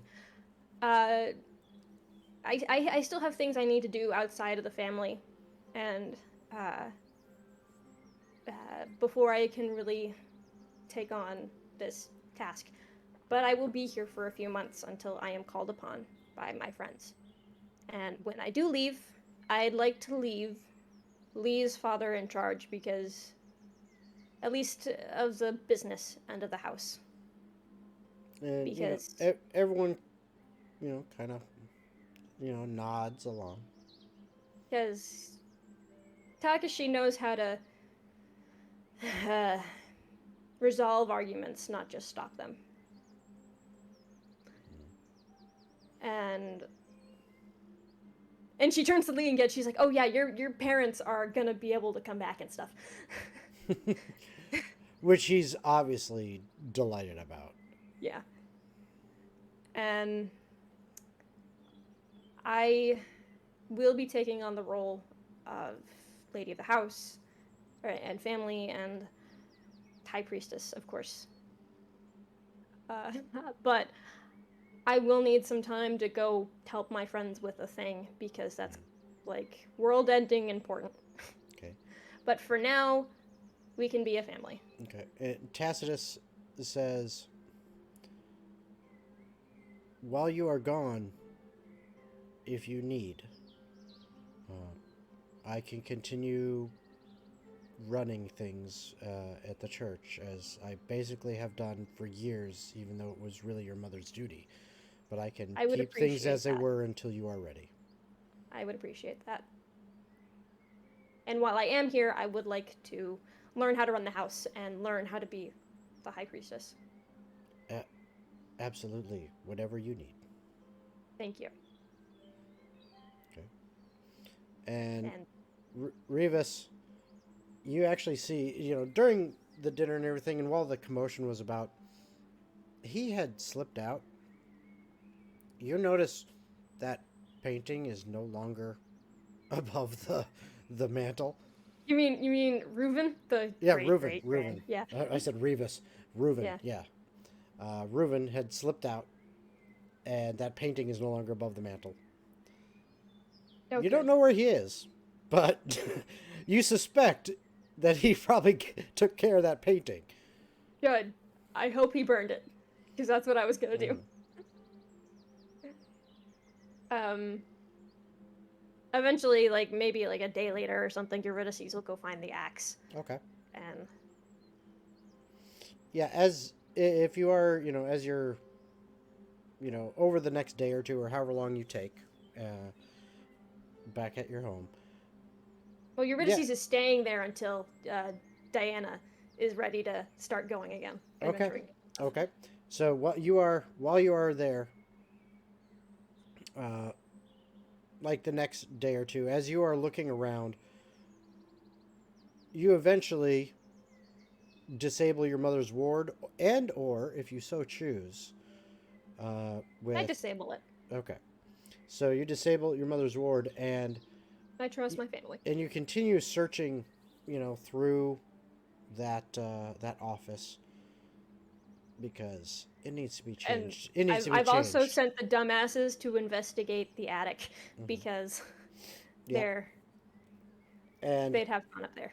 and as you're digging through the office and everything, you find all the records that you need as far as finances and stuff like that, and you realize that okay, I can give this to Takashi to help take care of and look over, but I'm gonna have him kind of teach me a little bit about how I'm supposed to do this financial stuff for the house. And eventually, Orion comes down from the attic, and he has got this big basket of stuff. And he's like, "What am I supposed to do with all this?" And he What is it? and he puts it down in front of you, and you start digging through it, and it's a bunch of old junk. And he says, "Oh, and this is only the first load." And then you see Cole coming behind, and he's got a big, it looks like he took a big blanket and put a bunch of stuff on it and kind of wrapped it up like a hobo bag and has Yep. it over his shoulder. And he comes in, he's like, "Orion, you said to bring it to Eurydice?" And he's like, "Yeah." Okay, you could just put this out in the hallway and we can sort it out there. He said, "Okay." You also notice over Cole's other shoulder that he's holding in one hand, in his left hand. Honestly, I would imagine that he's used whatever is in that hand to tie the hobo sack on. Okay, well, you notice then the stick that the hobo sack is on. That stick has a long handle and two blades coming out of it. Cole, is that stick thing a great axe? Yeah, Can I see it? okay. He flops the bag and everything down, unties it, which causes it to spill out, and there's just a bunch of random old junk in there. And then he... Guys, I said to find important shit, not just junk. just cleaning the space out, you know? You know. And Never mind. he hands over the axe to you. Which I am able to hold. Mm-hmm. And not only what are does you it look like? not only are you able to hold it, as you put your hands around the haft, it's almost as if your fingers find perfect purchase, as if it like molds itself to your hands a little bit. And you see markings on this axe. One of them is a marking of Tenebris. Ooh. Another one looks to be a star that is splitting in two. And there's runes up and down the haft as well. It is a beautiful looking axe. I'm going to inspect the shit out of this. All right. As you do, you Y'all, actually begin to I attune did to a this thing. thing. A thing. Yes. So you know how I mentioned we finished editing the raise? Mm-hmm. So I remade Diana using it. Okay. Well, we'll get to that in just a little bit. So, as you are inspecting it and spending time with this, you begin to attune to this axe. You can feel the power radiating from it. And there is something about this thing. It's almost like you feel like it's just natural holding it. You know, this is good. This feels really Good kush. good. Yeah. Your name shall be Kevin. And Kevin it shall be. Yes. So there, you found the axe, and Afterwards, she would have gone up to help the dumbasses with sorting through all the attic stuff. Okay. Because it's just like, guys. yeah. And eventually, you guys clear out a whole bunch of old junk and everything, and actually, there's a lot more space up there now. It's more organized, and there's actually even room. And Lee kind of suggests. He says, I mean, it's your house, but this would be like a really great hangout for our group. Go ahead. Oh yeah, they start to man cave this up. Yeah. They're turning it into an adventurers, guild, little hideaway. Just no sleepovers after 10 o'clock. All right.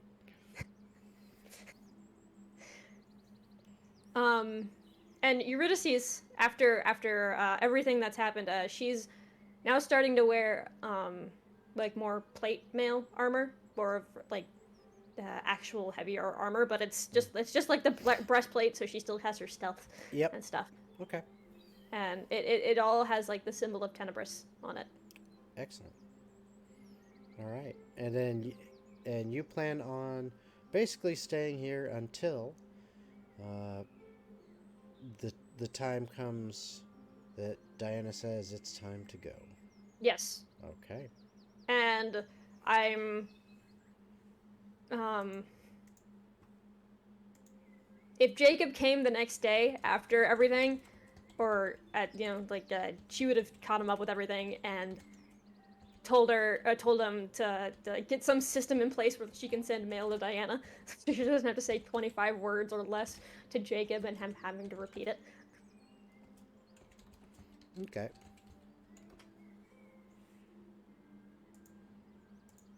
No, I think that's actually it. So that's other than seeing if her mom had any shady dealings with the path. Okay. That's the one thing. Yeah, we'll get to that. Okay. We'll get to that. So basically, for all of you watching, that is Eurydice's stuff for our 1-year hiatus. But we still have a little bit of time left.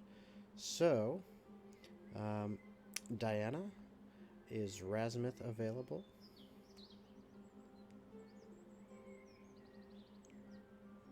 Don't know if you're muted or if she's not there. Oh, sorry. Am I needed? Is Razmith available? No. He is currently outside with the puppos. Okay. So, then, right now, we have just finished up with Eurydice's 1-year downtime.